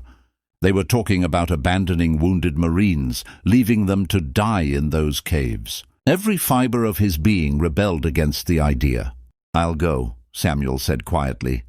Everyone turned to look at him. "I'll go into the caves," Samuel repeated, louder this time. "I'll get the wounded out." "That's insane," Captain Morrison said. "You'll be killed before you get 10 feet. "Maybe, but I have to try." "Hart, those caves are a death trap. The Japanese are dug in deep. They know we're out here. They're waiting. Then I'll need a distraction, something to draw their attention while I go in." Morrison stared at Samuel for a long moment. "You're serious?" "Those are our Marines in there, sir. We don't leave Marines behind." Jackson stepped forward. "I'll provide the distraction. Me and my squad. We'll hit the main entrance hard. Make them think we're launching another assault. Hart can slip in through one of the side passages." "That's almost as crazy as Hart's plan," Morrison said. "Then we're in good company," Jackson replied with a grim smile. Morrison looked at Samuel, really looked at him, and something in his expression softened. "You understand the odds. You understand you're probably not coming back." "I understand, sir. But I'm going anyway." "Why? Why are you willing to die for men who might not have even accepted you?" Samuel thought about his father, about Doc Riley, about all the men he'd treated and saved and watched die. He thought about Jacob, somewhere in the Pacific, still hating his brother for being a coward. He thought about his mother's words, "Don't make promises you can't keep," and Elizabeth's faith in him. "Because it's right," Samuel said simply. "Because they're my brothers, whether they accept me or not. Because if I don't go, they'll die. And I can't live with that." Morrison nodded slowly. "All right. Jackson, take your squad and create your distraction. Hart, you wait for my signal, then you go. You get in, you get the wounded, you get out. Don't try to be a hero." "Too late for that, sir," Thomas said softly. They moved into position as night fell. Jackson and his squad set up at the main cave entrance with grenades and machine guns. Samuel positioned himself at a smaller side entrance, one that intelligence said led into the cave system, but wasn't heavily defended. Samuel's heart hammered in his chest as he waited for the signal. He thought about writing another letter, some final words for his mother and Elizabeth, but there wasn't time. If he didn't come back, they'd have to imagine what his last thoughts were. He hoped they'd imagine he was thinking of them, of home, of the farm in Virginia. The truth was darker. He was thinking about all the ways he could die in those caves. Shot, stabbed, buried alive when the Marines finally decided to seal the caves. The possibilities spiraled through his mind like a nightmare. The signal came. 3 flares shot into the sky, painting the darkness red. Jackson's squad opened fire on the main entrance, the noise deafening. Grenades exploded, machine guns rattled. The Japanese inside the caves would be rushing to defend the main entrance, focusing their attention there. Samuel took a deep breath, said a prayer to a God he hoped was listening, and entered the caves. The darkness was absolute. Samuel pulled out a flashlight, knowing it made him a target, but having no choice. He couldn't treat wounded in the dark. He moved carefully, his medical bag bouncing against his hip, his ears straining for any sound. He found the first wounded Marine 50 feet into the caves, Private Cooper, the kid Samuel had treated during the jungle operation. Cooper had been shot twice and was barely conscious. "Cooper," Samuel whispered, kneeling beside him. "I'm getting you out of here." "Hart?" Is that you?" "Yeah, it's me. Can you walk?" I don't know."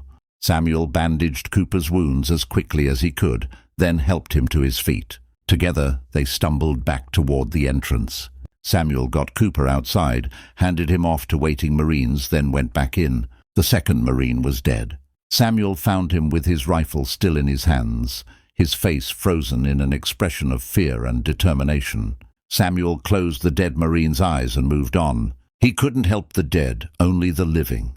He found 3 more wounded Marines clustered together in a small chamber. They'd been defending each other, taking turns keeping watch while the others tried to stop their bleeding. When Samuel's flashlight fell on them, they nearly shot him before recognizing his face. "Angel!" one of them gasped. "You came for us." "Of course I came. Let's get you out of here." But moving 3 wounded Marines was going to be difficult. One had a broken leg, another had been shot through the chest, and the third was barely conscious from blood loss. Samuel worked frantically, stabilizing them as best he could. That's when he heard it. Japanese voices getting closer. They'd realized the main attack was a diversion. They were searching the caves for intruders. "We need to move now," Samuel said urgently. He got the Marines up and moving, half carrying the worst wounded, guiding the others. They made it maybe 20 yards before a Japanese soldier appeared in front of them, his rifle raised. Time seemed to slow. Samuel saw the soldier's finger tightening on the trigger, saw the hatred in his eyes, saw his own death coming. But instead of shooting, the soldier hesitated. Maybe it was Samuel's lack of a weapon. Maybe it was the wounded Marines with him. Maybe it was something in Samuel's face, some recognition of shared humanity in that terrible moment. The hesitation saved Samuel's life. Jackson appeared from a side passage, having followed Samuel into the caves against orders, and shot the Japanese soldier before he could fire. "Come on!" Jackson shouted. "More coming!"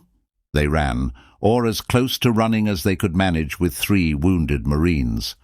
Behind them they could hear Japanese soldiers giving chase. Ahead they could see the cave entrance, blessed fresh air and starlight.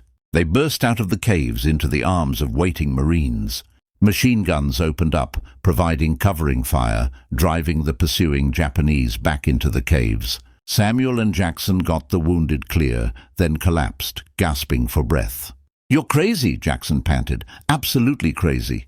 "Says the man who followed me in there," Samuel replied. "Yeah, well, somebody had to watch your back."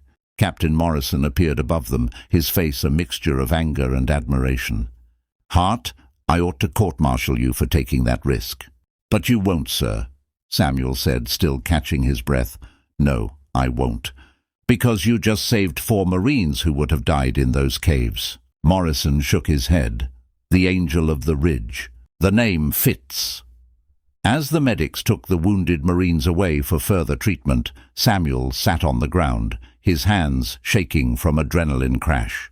Thomas appeared beside him with a canteen of water. "Drink," Thomas commanded. Samuel drank, the water tasting like the sweetest thing he'd ever had. "You know what the crazy part is?"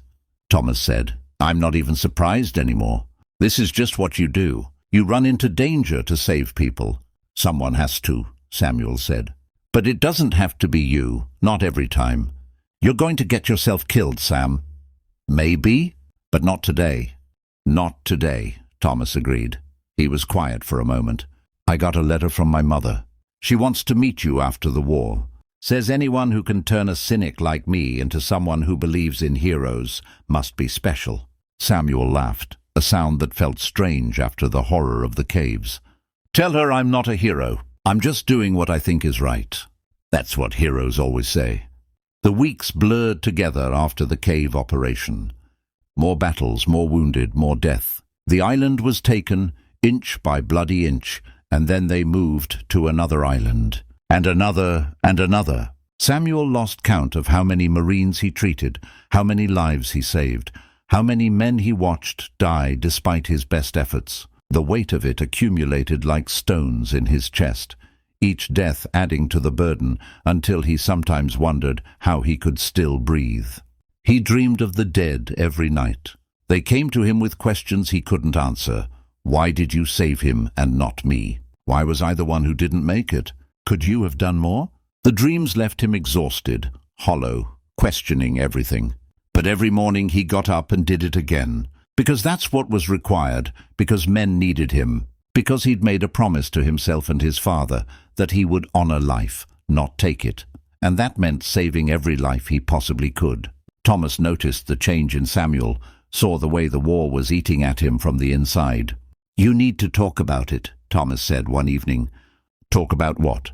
"Whatever's eating you. The deaths, the ones you couldn't save." "I'm fine." "You're not fine.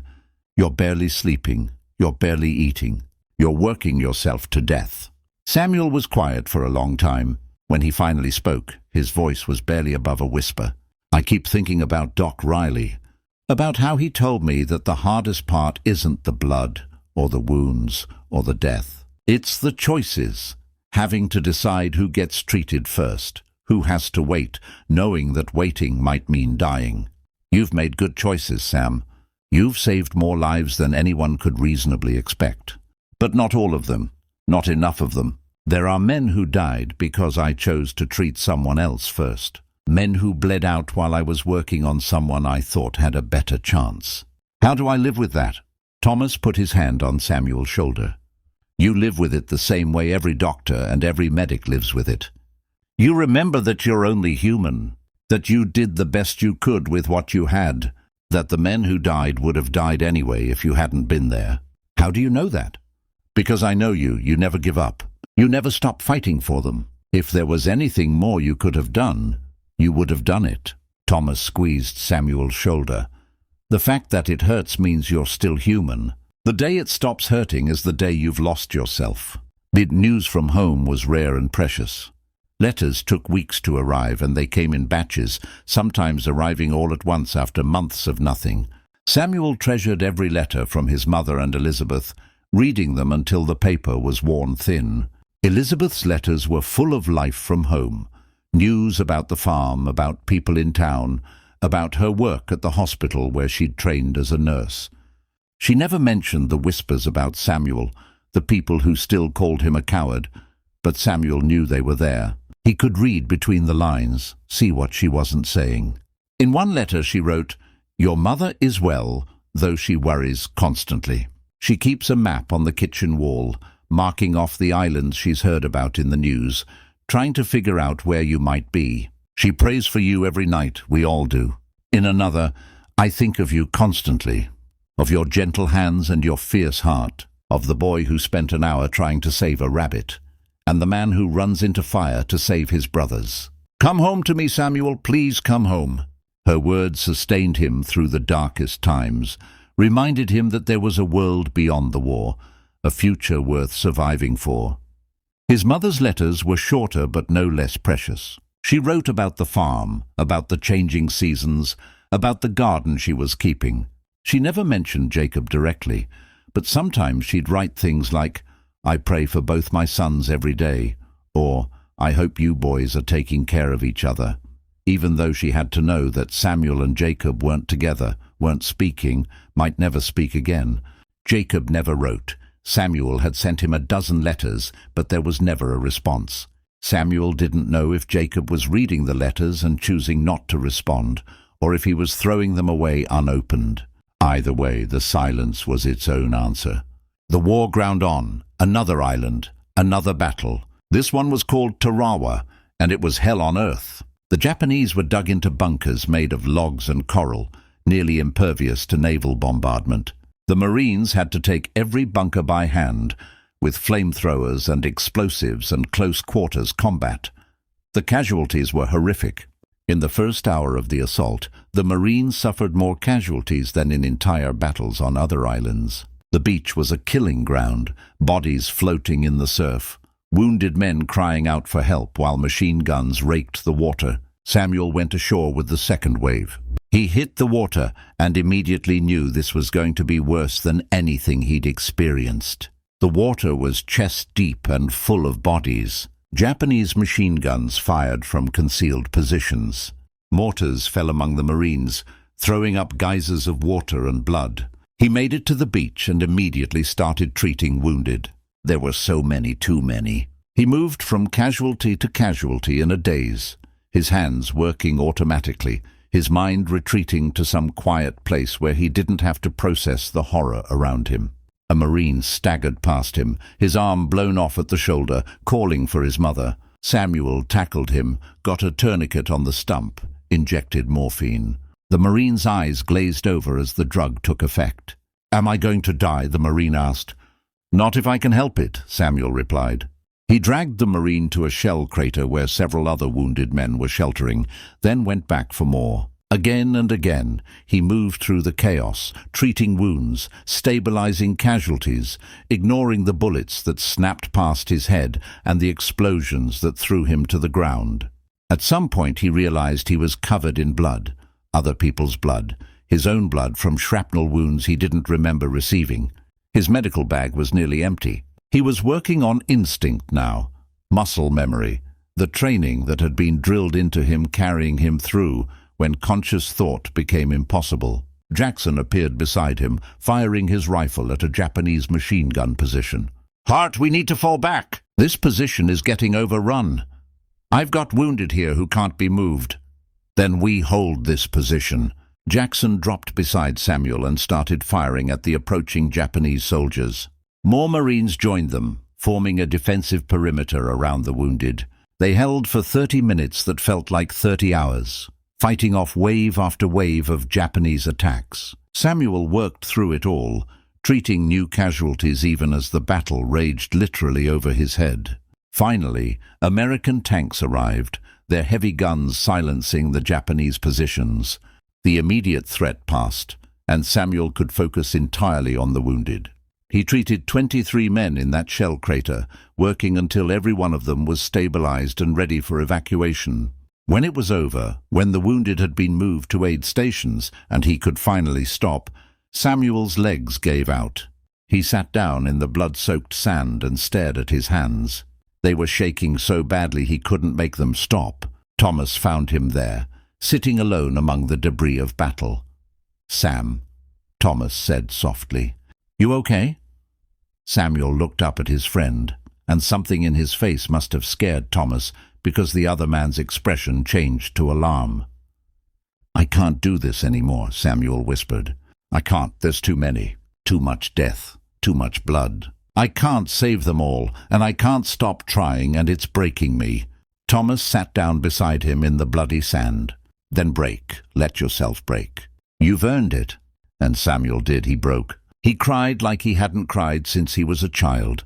Great racking sobs that shook his entire body.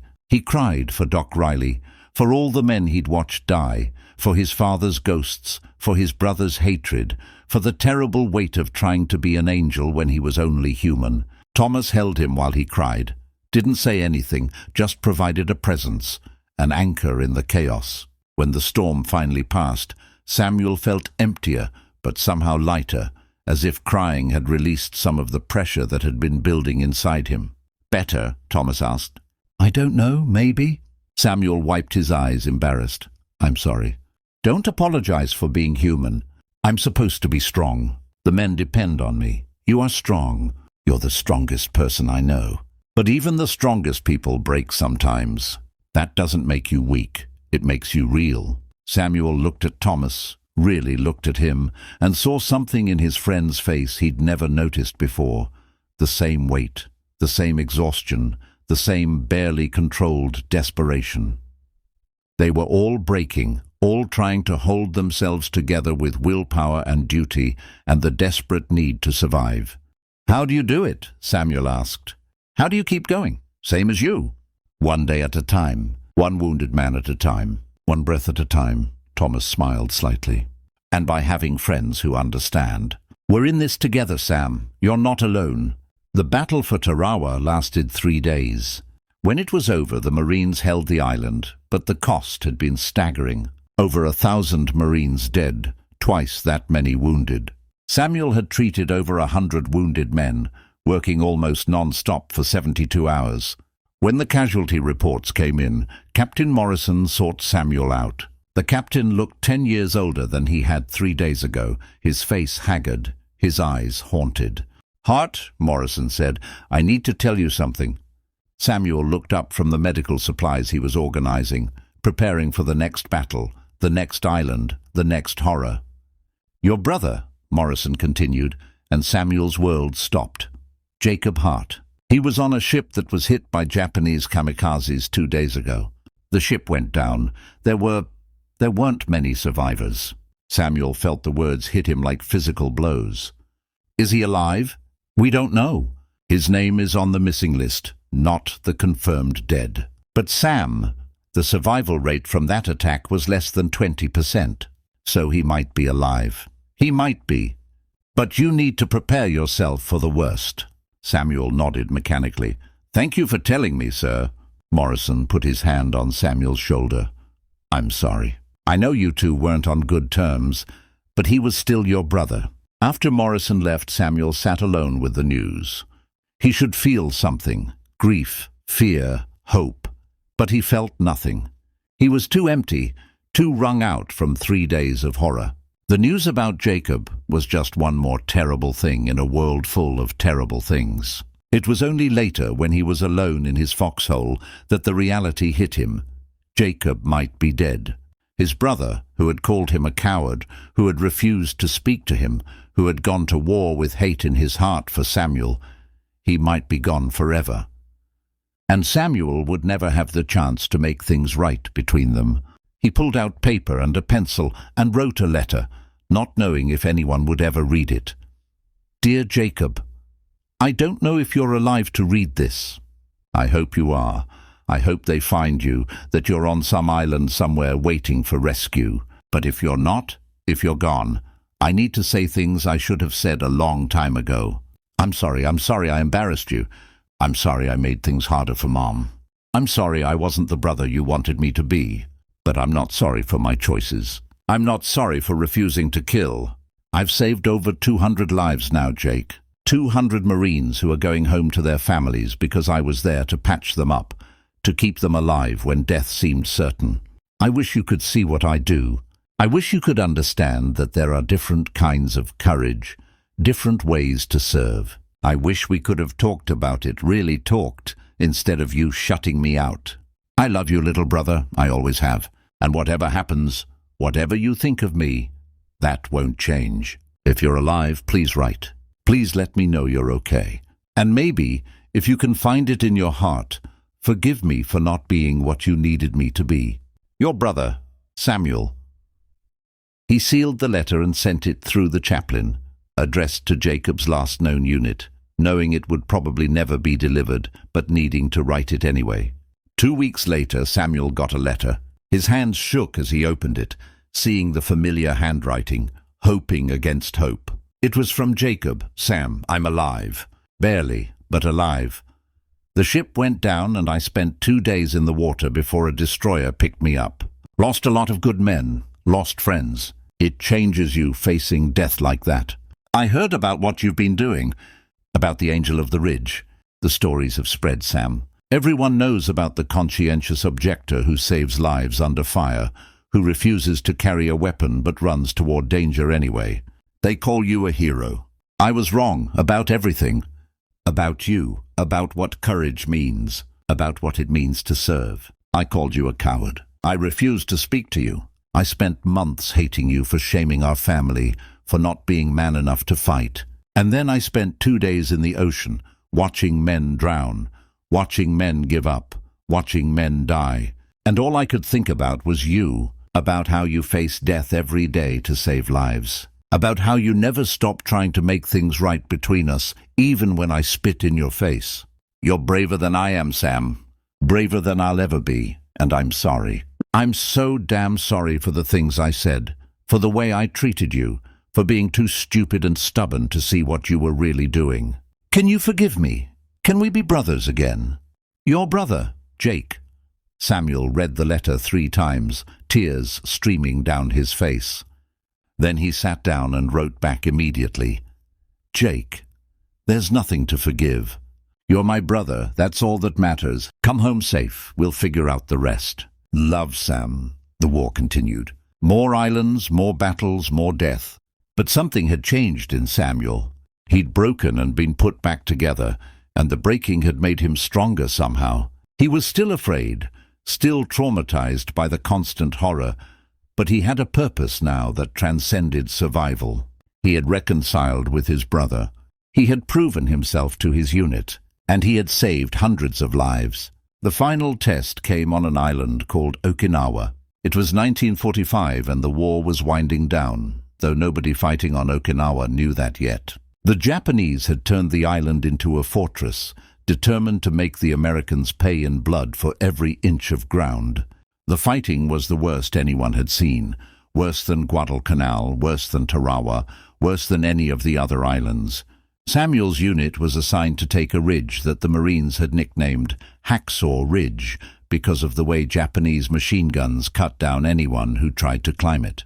The ridge was a natural fortress, a sheer cliff face that could only be climbed using cargo nets, and the Japanese held the high ground with dozens of machine guns and artillery pieces.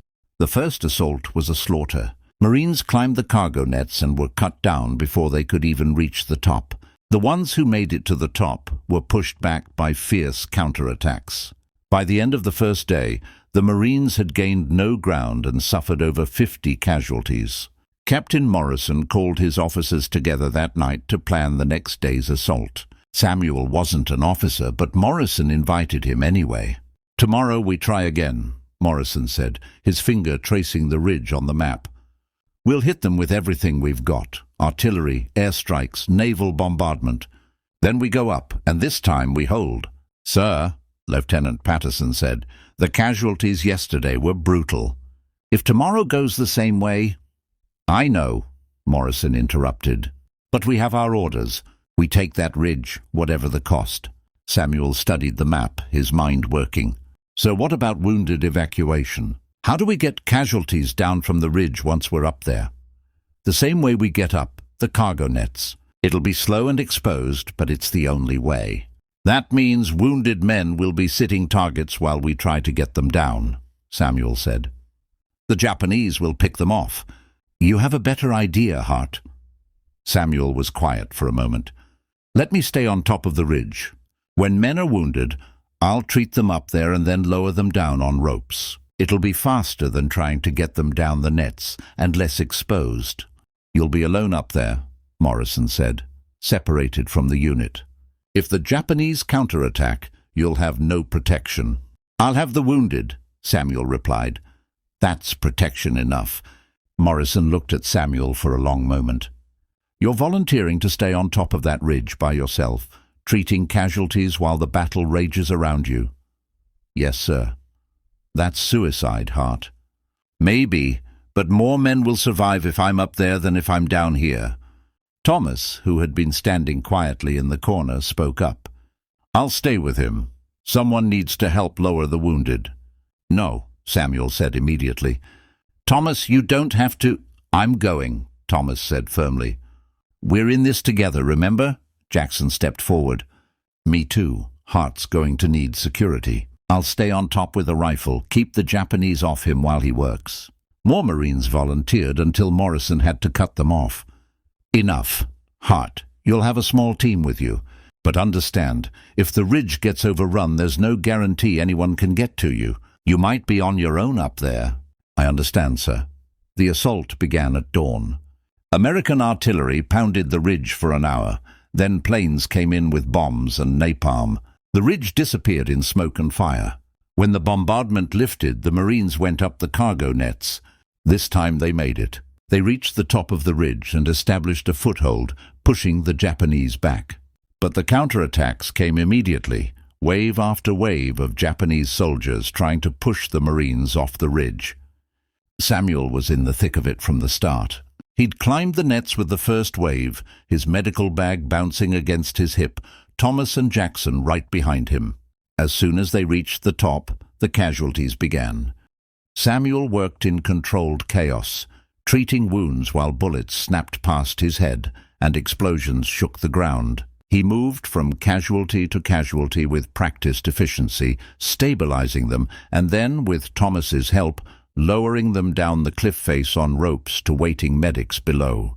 The first hour was manageable, but as the Japanese counterattacks intensified, the casualties mounted faster than Samuel could treat them. Soon, wounded Marines were everywhere, crying out for help, bleeding, dying. "Courseman, courseman!" The cries came from every direction. Samuel ran toward them again and again, treating wounds under fire, dragging wounded men to cover, working miracles with morphine and bandages and sheer determination. Jackson stayed close, his rifle always ready, shooting Japanese soldiers who got too close, protecting Samuel while he worked. Thomas helped lower the wounded down the cliff, a constant cycle of treat and evacuate, treat and evacuate. Hours passed. The sun climbed higher, turning the ridge into an oven. Samuel's uniform was soaked with sweat and blood. His medical supplies were running low. His hands were cramping from the constant work. But he couldn't stop. Men needed him. Then came the order that changed everything. "Fall back," Lieutenant Patterson shouted. "All units fall back. The ridge is being overrun." The Japanese had launched a massive counterattack. Hundreds of soldiers pouring from hidden positions, overwhelming the Marine defenders. The Marines began retreating down the cargo nets, providing covering fire as they withdrew. Jackson grabbed Samuel's arm. "We need to go." "Now!" Samuel looked around at the wounded Marines scattered across the ridge, men too injured to move, men who would be killed or captured if they were left behind. There were at least 20 of them, maybe more. "I can't leave them," Samuel said. "Sam, we don't have a choice." "You go." "Get down the cliff, I'm staying." "Like hell you are." "Jackson, that's an order."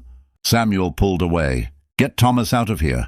Keep him safe, I'll get the wounded down." "You can't save them all by yourself." "Watch me." Jackson stared at Samuel, conflict clear in his eyes. Then he made a decision. "Thomas," he shouted, "get down the cliff." "Now."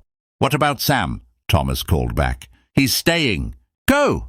Thomas looked at Samuel, understanding dawning on his face. "No, Sam, no. Go!" Samuel commanded. "Both of you, get out while you can." Jackson physically dragged Thomas to the cargo nets and forced him to start climbing down. Thomas looked back at Samuel one last time, his face anguished, then disappeared over the edge. Samuel turned to face the wounded. The Japanese were coming. He could hear their battle cries getting closer. The ridge was about to be overrun. He probably had 5 minutes, maybe less. He ran to the nearest wounded Marine and began dragging him toward the cliff edge. The Marine was unconscious, dead weight, and Samuel's muscles screamed in protest. He got the Marine to the edge, secured a rope around him, and began lowering him down. The Japanese appeared at the far end of the ridge. Samuel saw them through the smoke, saw their rifles, saw death coming. He lowered the Marine as fast as he dared, praying the rope wouldn't break, praying he'd make it. The Marine reached the bottom. Samuel pulled the rope back up and ran for the next wounded man. He worked in a frenzy, moving faster than he'd ever moved, fueled by adrenaline and desperation. Lower one Marine, pull the rope up, run to the next. Lower him again, again. The Japanese were getting closer. Bullets snapped past Samuel's head. A grenade exploded 20 feet away, showering him with debris. He kept working. Lower pull. Run lower. Pull, run. His muscles were on fire. His hands were raw and bleeding from the rope. His vision was starting to blur from exhaustion, but he couldn't stop. Not while there were still men on the ridge. A bullet hit him then, punching through his left shoulder. The pain was tremendous, stealing his breath, nearly dropping him to his knees. But he gritted his teeth and kept moving. He had work to do. Lower. Pull, run. Lower pull, run. The Japanese were right on top of him now. He could hear them shouting, could hear their footsteps. Any second they would see him would kill him. But still he worked. One more Marine. Just one more. He got the rope around the last wounded man and began lowering him. His left arm wasn't working properly, the wound in his shoulder making every movement agony. He used his right arm and his teeth, gripping the rope, controlling the descent. A Japanese soldier appeared in front of him. The soldier raised his rifle. Samuel looked up at him, still holding the rope, still lowering the wounded Marine. Their eyes met. For a moment the world held its breath. Samuel saw something flicker across the Japanese soldier's face. Surprise, maybe confusion. Here was an American with no weapon, wounded, clearly exhausted, but still trying to save his comrades. The soldier lowered his rifle slightly. He didn't shoot. He just stood there, watching Samuel lower the last Marine to safety. When the rope went slack, indicating the Marine had reached the bottom, Samuel straightened up. He and the Japanese soldier stared at each other. Samuel was completely at the man's mercy. If the soldier wanted to kill him, Samuel couldn't stop him. But the soldier didn't fire. Instead, he said something in Japanese. Samuel didn't understand the words, but the tone was almost respectful. Then other Japanese soldiers appeared and the moment broke. They surrounded Samuel, pointing their rifles at him, shouting. The soldier who had spared him said something to the others, and they lowered their weapons slightly. Samuel stood there, swaying on his feet, his left arm hanging useless at his side, blood dripping from his shoulder. He waited for whatever would come next. What came next was American artillery. The bombardment fell on the ridge like the hammer of God, shells exploding everywhere, throwing up geysers of dirt and fire. The Japanese soldiers scattered, diving for cover. Samuel was thrown to the ground by a near miss, his ears ringing, his world reduced to noise and chaos. When he could think again, he realized he was lying at the edge of the cliff. The cargo nets were gone, destroyed by the bombardment. But the ropes he'd used to lower the wounded Marines were still there, hanging down the cliff face. Without thinking, operating on pure instinct, Samuel grabbed a rope with his good hand and swung himself over the edge. He slid down, the rope burning his hand, his injured shoulder screaming in protest. He was maybe halfway down when the rope began to fray. It snapped. Samuel fell, tumbling through space, knowing this was it. This was how he died. He hit the ground hard, the impact driving the air from his lungs, and everything went black. Samuel woke up in a hospital ship, surrounded by white curtains and the smell of antiseptic. For a moment he didn't know where he was, couldn't remember how he'd gotten there. Then the memories came flooding back, the ridge, the wounded, the Japanese soldiers, the fall. He tried to sit up and immediately regretted it. Pain lanced through his shoulder and back. A nurse appeared beside him, gently pushing him back down. "Easy there, sailor," she said. "You've got a bullet wound in your shoulder, 3 cracked ribs, a concussion, and more bruises than I can count. You need to rest." "The Marines," Samuel croaked, his throat dry. "The wounded Marines from the ridge." "Did they—" "75 men," a familiar voice said. Captain Morrison appeared beside the bed, his face tired but smiling. "You saved 75 men from that ridge, Hart. Got every single wounded Marine down before the Japanese overran our position. The doctors say at least 50 of them would have died without immediate treatment." 75? Samuel couldn't process the number. It seemed impossible. 75, Morrison confirmed. "You worked alone for almost 5 hours, treating and evacuating casualties while under constant fire. You did it after being shot, after being ordered to retreat, after every other Marine had left the ridge." Morrison's voice grew thick with emotion. "You're a goddamn miracle, Hart. A genuine miracle." "I was just doing my job, sir." "No, you did something beyond any reasonable definition of duty.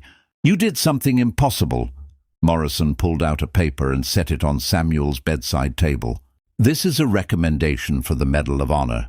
It's already been approved up the chain. You're going to be the first conscientious objector to receive it." Samuel stared at the paper, not touching it. "Sir, I don't want a medal. I just want to know, did we hold the ridge? We took it back the next day. The battle's still going on, but that ridge is ours. Thanks in large part to you keeping so many Marines alive to fight another day." After Morrison left, Thomas appeared at Samuel's bedside. His friend looked older, worn, but his smile was genuine. "You crazy son of a bitch," Thomas said. But there was no anger in his voice, only wonder. "You stayed up there alone. You saved 75 men by yourself." "I couldn't leave them," Samuel said simply. "I know. That's what makes you who you are." Thomas sat down. "Jackson told me what happened. About the Japanese soldier who didn't shoot you. He thinks the man recognized something in you, saw that you were a medic, that you were trying to save lives, not take them. Maybe your beliefs saved your life after all." "Maybe," Samuel agreed. "Or maybe I just got lucky." "I don't think luck had anything to do with it," Thomas said. "I think you made a choice a long time ago about who you were going to be. And you stuck to it, even when everyone told you were wrong, even when it almost killed you. That's not luck, that's character. Samuel spent 3 weeks recovering on the hospital ship before he was cleared to return to duty. But the war ended before he could rejoin his unit. Japan surrendered in August 1945, and suddenly, impossibly, the war was over. The news spread through the hospital ship like wildfire. Men cheered, cried, embraced each other. The war was over.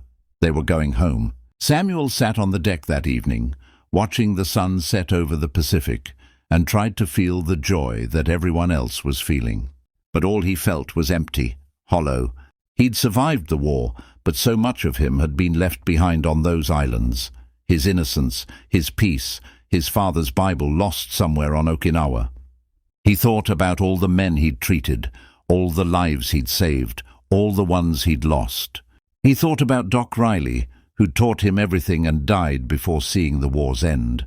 He thought about the hundreds of wounded Marines who'd cried out for corpsmen and the desperate scramble to save them. Thomas found him there, as he always did when Samuel needed him most.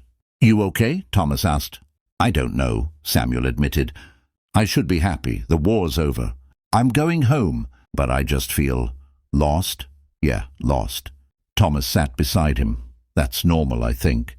We've spent years living from day to day, crisis to crisis. Now suddenly there's no more crisis, no more emergency, no more desperate need. It's going to take time to figure out who we are in peacetime." "Do you think we can?" Samuel asked. "Figure out who we are, I mean? After everything we've seen, everything we've done?" "I don't know," Thomas said honestly. "But I know we're going to try, and I know we're going to do it together. You, me, Jackson, all the guys who made it through. We're brothers now, Sam. That doesn't end just because the war did." Samuel nodded, feeling some of the hollowness ease. Thomas was right. He wasn't alone. He had his brothers, the ones who'd served with him, the ones who understood. And he had his family waiting at home, his mother Elizabeth, and Jacob. The transport ship that carried them home docked in San Francisco on a bright October morning in 1945. The Marines filed off the ship to find the dock packed with people, families, friends, reporters, everyone wanting to welcome the heroes home. Samuel walked down the gangplank with Thomas beside him, his left arm still in a sling from his shoulder wound. He scanned the crowd, looking for his mother, and then he saw them, Mary Hart, Elizabeth Chambers, and Jacob. Jacob looked thin, worn by his own service in the war, but he was smiling. When he saw Samuel, he pushed through the crowd and wrapped his brother in a careful embrace, mindful of Samuel's injury. "Welcome home, Sam," Jacob said, his voice thick with emotion. "Welcome home, Jake," Samuel replied. Mary reached them next, pulling both her sons into an embrace, crying tears of joy and relief. "My boys," she kept saying. "My beautiful boys, both home safe." Elizabeth waited until Mary released them. Then she stepped forward. She looked at Samuel with eyes full of love and something else. Pride, Samuel realized. She was proud of him. "Hello, Samuel," she said softly. "Hello, Elizabeth. I told you to come home safe. You barely managed it. I did my best." She smiled through her tears. That's all anyone could ever ask. The medal ceremony was held 3 weeks later in Washington, D.C. President Truman himself presented the Medal of Honor to Samuel Hart for conspicuous gallantry and intrepidity at the risk of his life above and beyond the call of duty. Samuel stood at attention while the president read the citation, listing everything he'd done on Hacksaw Ridge and in dozens of other battles. It felt surreal, like it was happening to someone else. The man in the citation sounded like a hero.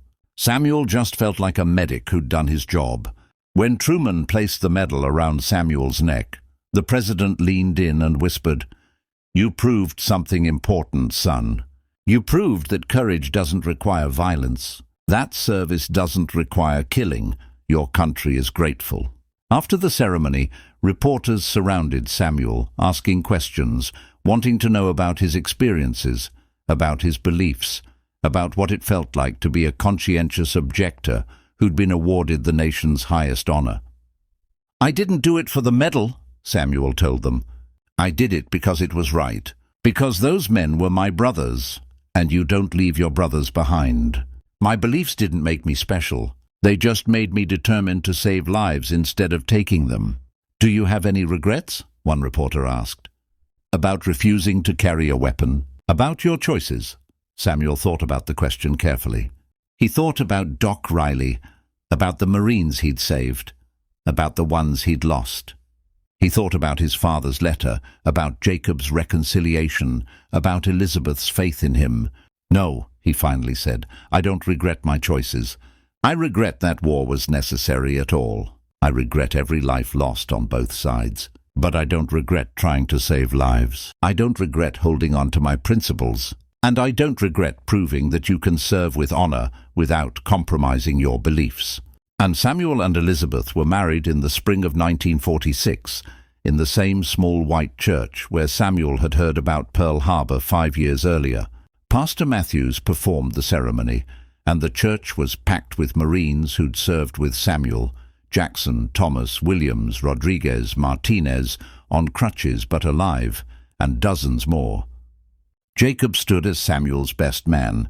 When the pastor asked who gave the bride away, Mary Hart stood and said clearly, I do, with the blessing of her parents and the pride of a mother whose son chose the harder path and walked it with courage.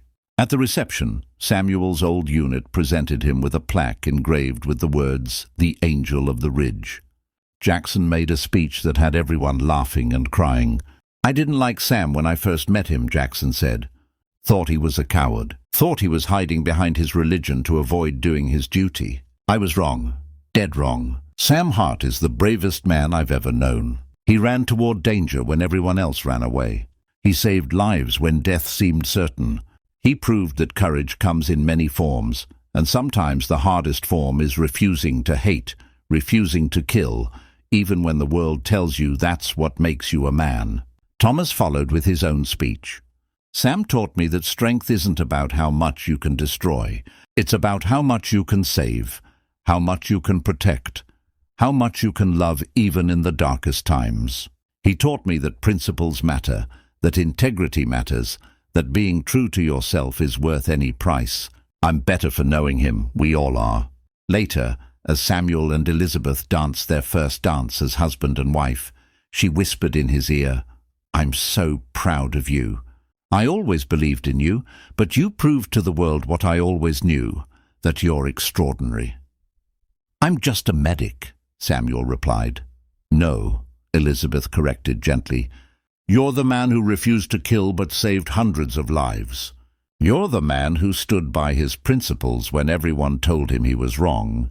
You're the man who proved that courage and compassion aren't opposites, they're two sides of the same coin. You're my hero, Samuel Hart, and you always will be. When Samuel and Elizabeth returned to the farm in Virginia, where Samuel helped his mother work the land his family had owned for generations. He never spoke much about the war, never told civilian friends about the horrors he'd seen. But sometimes late at night, Elizabeth would wake to find him sitting on the porch, staring out at the dark fields, his hands shaking. The dreams, she'd ask softly. The dreams, he'd confirm. She'd sit with him then, hold his hand, anchor him to the present. Slowly, over months and years, the dreams came less frequently. The shaking stopped. Samuel learned to live with the ghosts, to honor them without being consumed by them. He and Elizabeth had 4 children, 3 daughters and a son. He taught them about compassion, about standing up for what they believed in, about the importance of principles.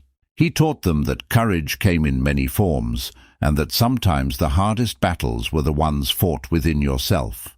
Jacob visited often, bringing his own wife and children. The brothers had healed the rift between them, had found a way to understand and respect each other despite their different choices. They never talked about the war directly, but sometimes they'd sit together on the porch, drinking coffee, and their shared understanding of what they'd endured was enough. Thomas became a doctor and opened a practice in Philadelphia. He and Samuel corresponded regularly, visiting each other's families, maintaining the bond forged in fire. Jackson became a teacher, using the GI Bill to get his education, and he always told his students about the angel of the ridge, the man who proved that courage didn't require violence. In 1984, nearly 40 years after the war ended, Samuel received a letter from Japan.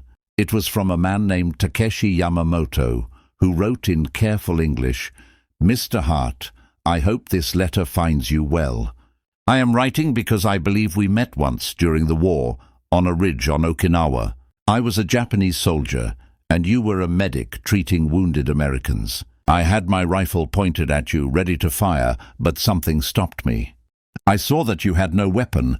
I saw that you were wounded yourself, and I saw that you were trying to save your comrades, even though you knew you would probably die. In that moment I understood that you and I were not so different. We were both trying to serve with honor, both trying to do what we believed was right. I did not shoot you. I could not. You showed me that day that courage is not only in fighting, but also in healing, in saving, in refusing to hate even when hatred would be easy. I wanted to thank you for that lesson. It changed my life. After the war, I became a doctor. I have spent my life trying to heal, to save, to honor the example you showed me on that ridge. I do not expect you to forgive me for being your enemy, but I wanted you to know that your courage, your compassion, reached across the divide of war and touched even those who were trying to kill you. That is a rare and precious thing. With deep respect, Takeshi Yamamoto." Samuel read the letter 3 times, tears streaming down his face. Elizabeth found him like that, holding the letter, crying quietly. "What is it?" she asked, concerned. Samuel handed her the letter. She read it, and understanding dawned on her face. "He remembers you," she said softly. "After all these years, he remembers." "He became a doctor," Samuel said, wonder in his voice, "because of what he saw that day. Because I wouldn't give up on those wounded Marines." "Your father would be so proud," Elizabeth said, taking Samuel's hand. "You did what you set out to do. You honored life. You proved that compassion matters even in war, especially in war." Samuel pulled out paper and a pen and wrote a reply to Takeshi Yamamoto. "Mr. Yamamoto, thank you for your letter. I do remember that day, though I confess I didn't know if you were real or if my exhausted mind had imagined the moment. Knowing that you were real, that you chose not to shoot, means more to me than I can express. There is nothing to forgive. We were both young men, caught in a war neither of us wanted, trying to do what we thought was right. You showed me mercy when you could have shown me death. You honored the principle that some things, compassion, healing, the sanctity of life, transcend even the divisions of war. I am glad you became a doctor. I am glad my actions inspired you to choose healing over violence. That is the greatest reward any medic could ask for, knowing that even in the midst of horror, we planted seeds of compassion that grew into something beautiful. I wish you peace and health. Perhaps, if circumstances allow, we might meet again someday. Not as enemies on a battlefield, but as brothers in the calling to heal. With respect and gratitude, Samuel Hart. Samuel lived to be 78 years old. He died peacefully in his sleep in 1999, surrounded by his children and grandchildren, with Elizabeth holding his hand. At his funeral, hundreds of people came, family, friends, neighbors, but also Marines. Old men now, some in wheelchairs, some barely able to walk, but they came. They came to honor the angel of the ridge, the medic who had saved their lives, the conscientious objector who proved that courage came in many forms. Thomas spoke at the funeral, his voice wavering with age and emotion.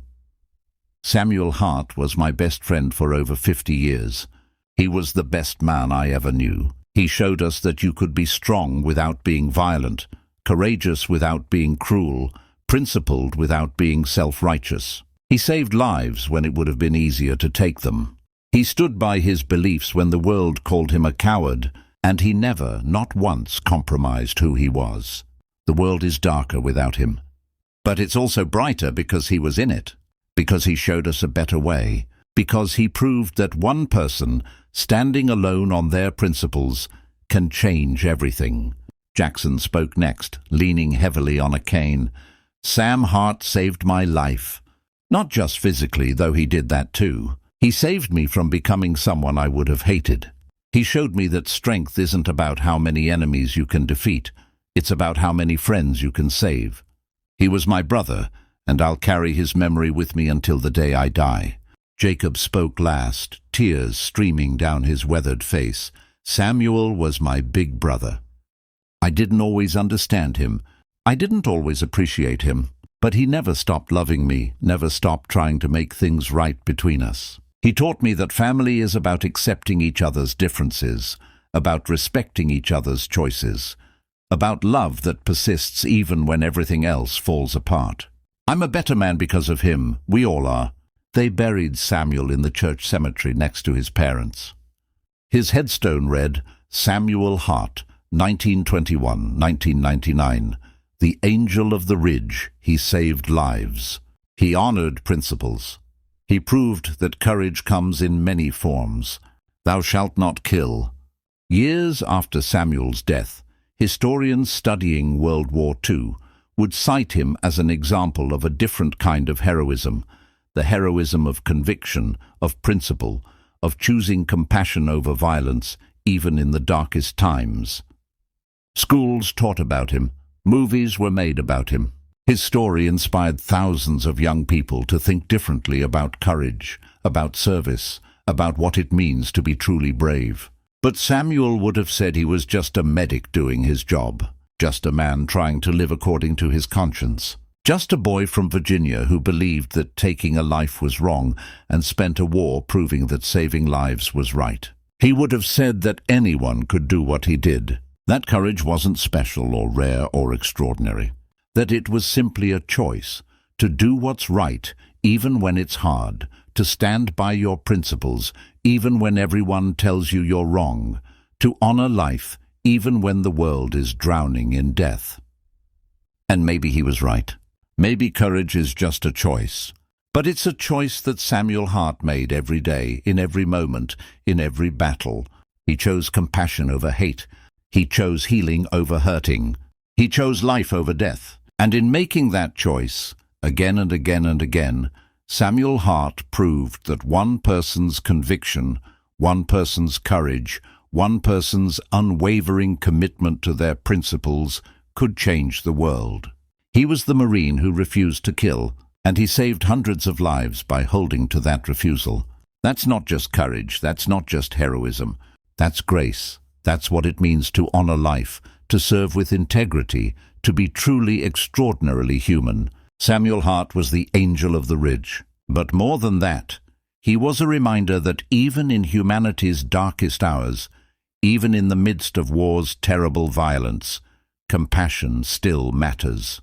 Principles still matter, life still matters. And sometimes the bravest thing you can do is refuse to kill. Sometimes the greatest warrior is the one who heals. Sometimes the truest hero is the one who stands alone, holding to their beliefs, saving lives while others take them. Samuel Hart was that hero, and his story, his choice, his courage, his unwavering commitment to the sanctity of life will echo through history as long as people remember that there are many ways to be brave, and that the hardest path is often the one that leads through compassion rather than violence.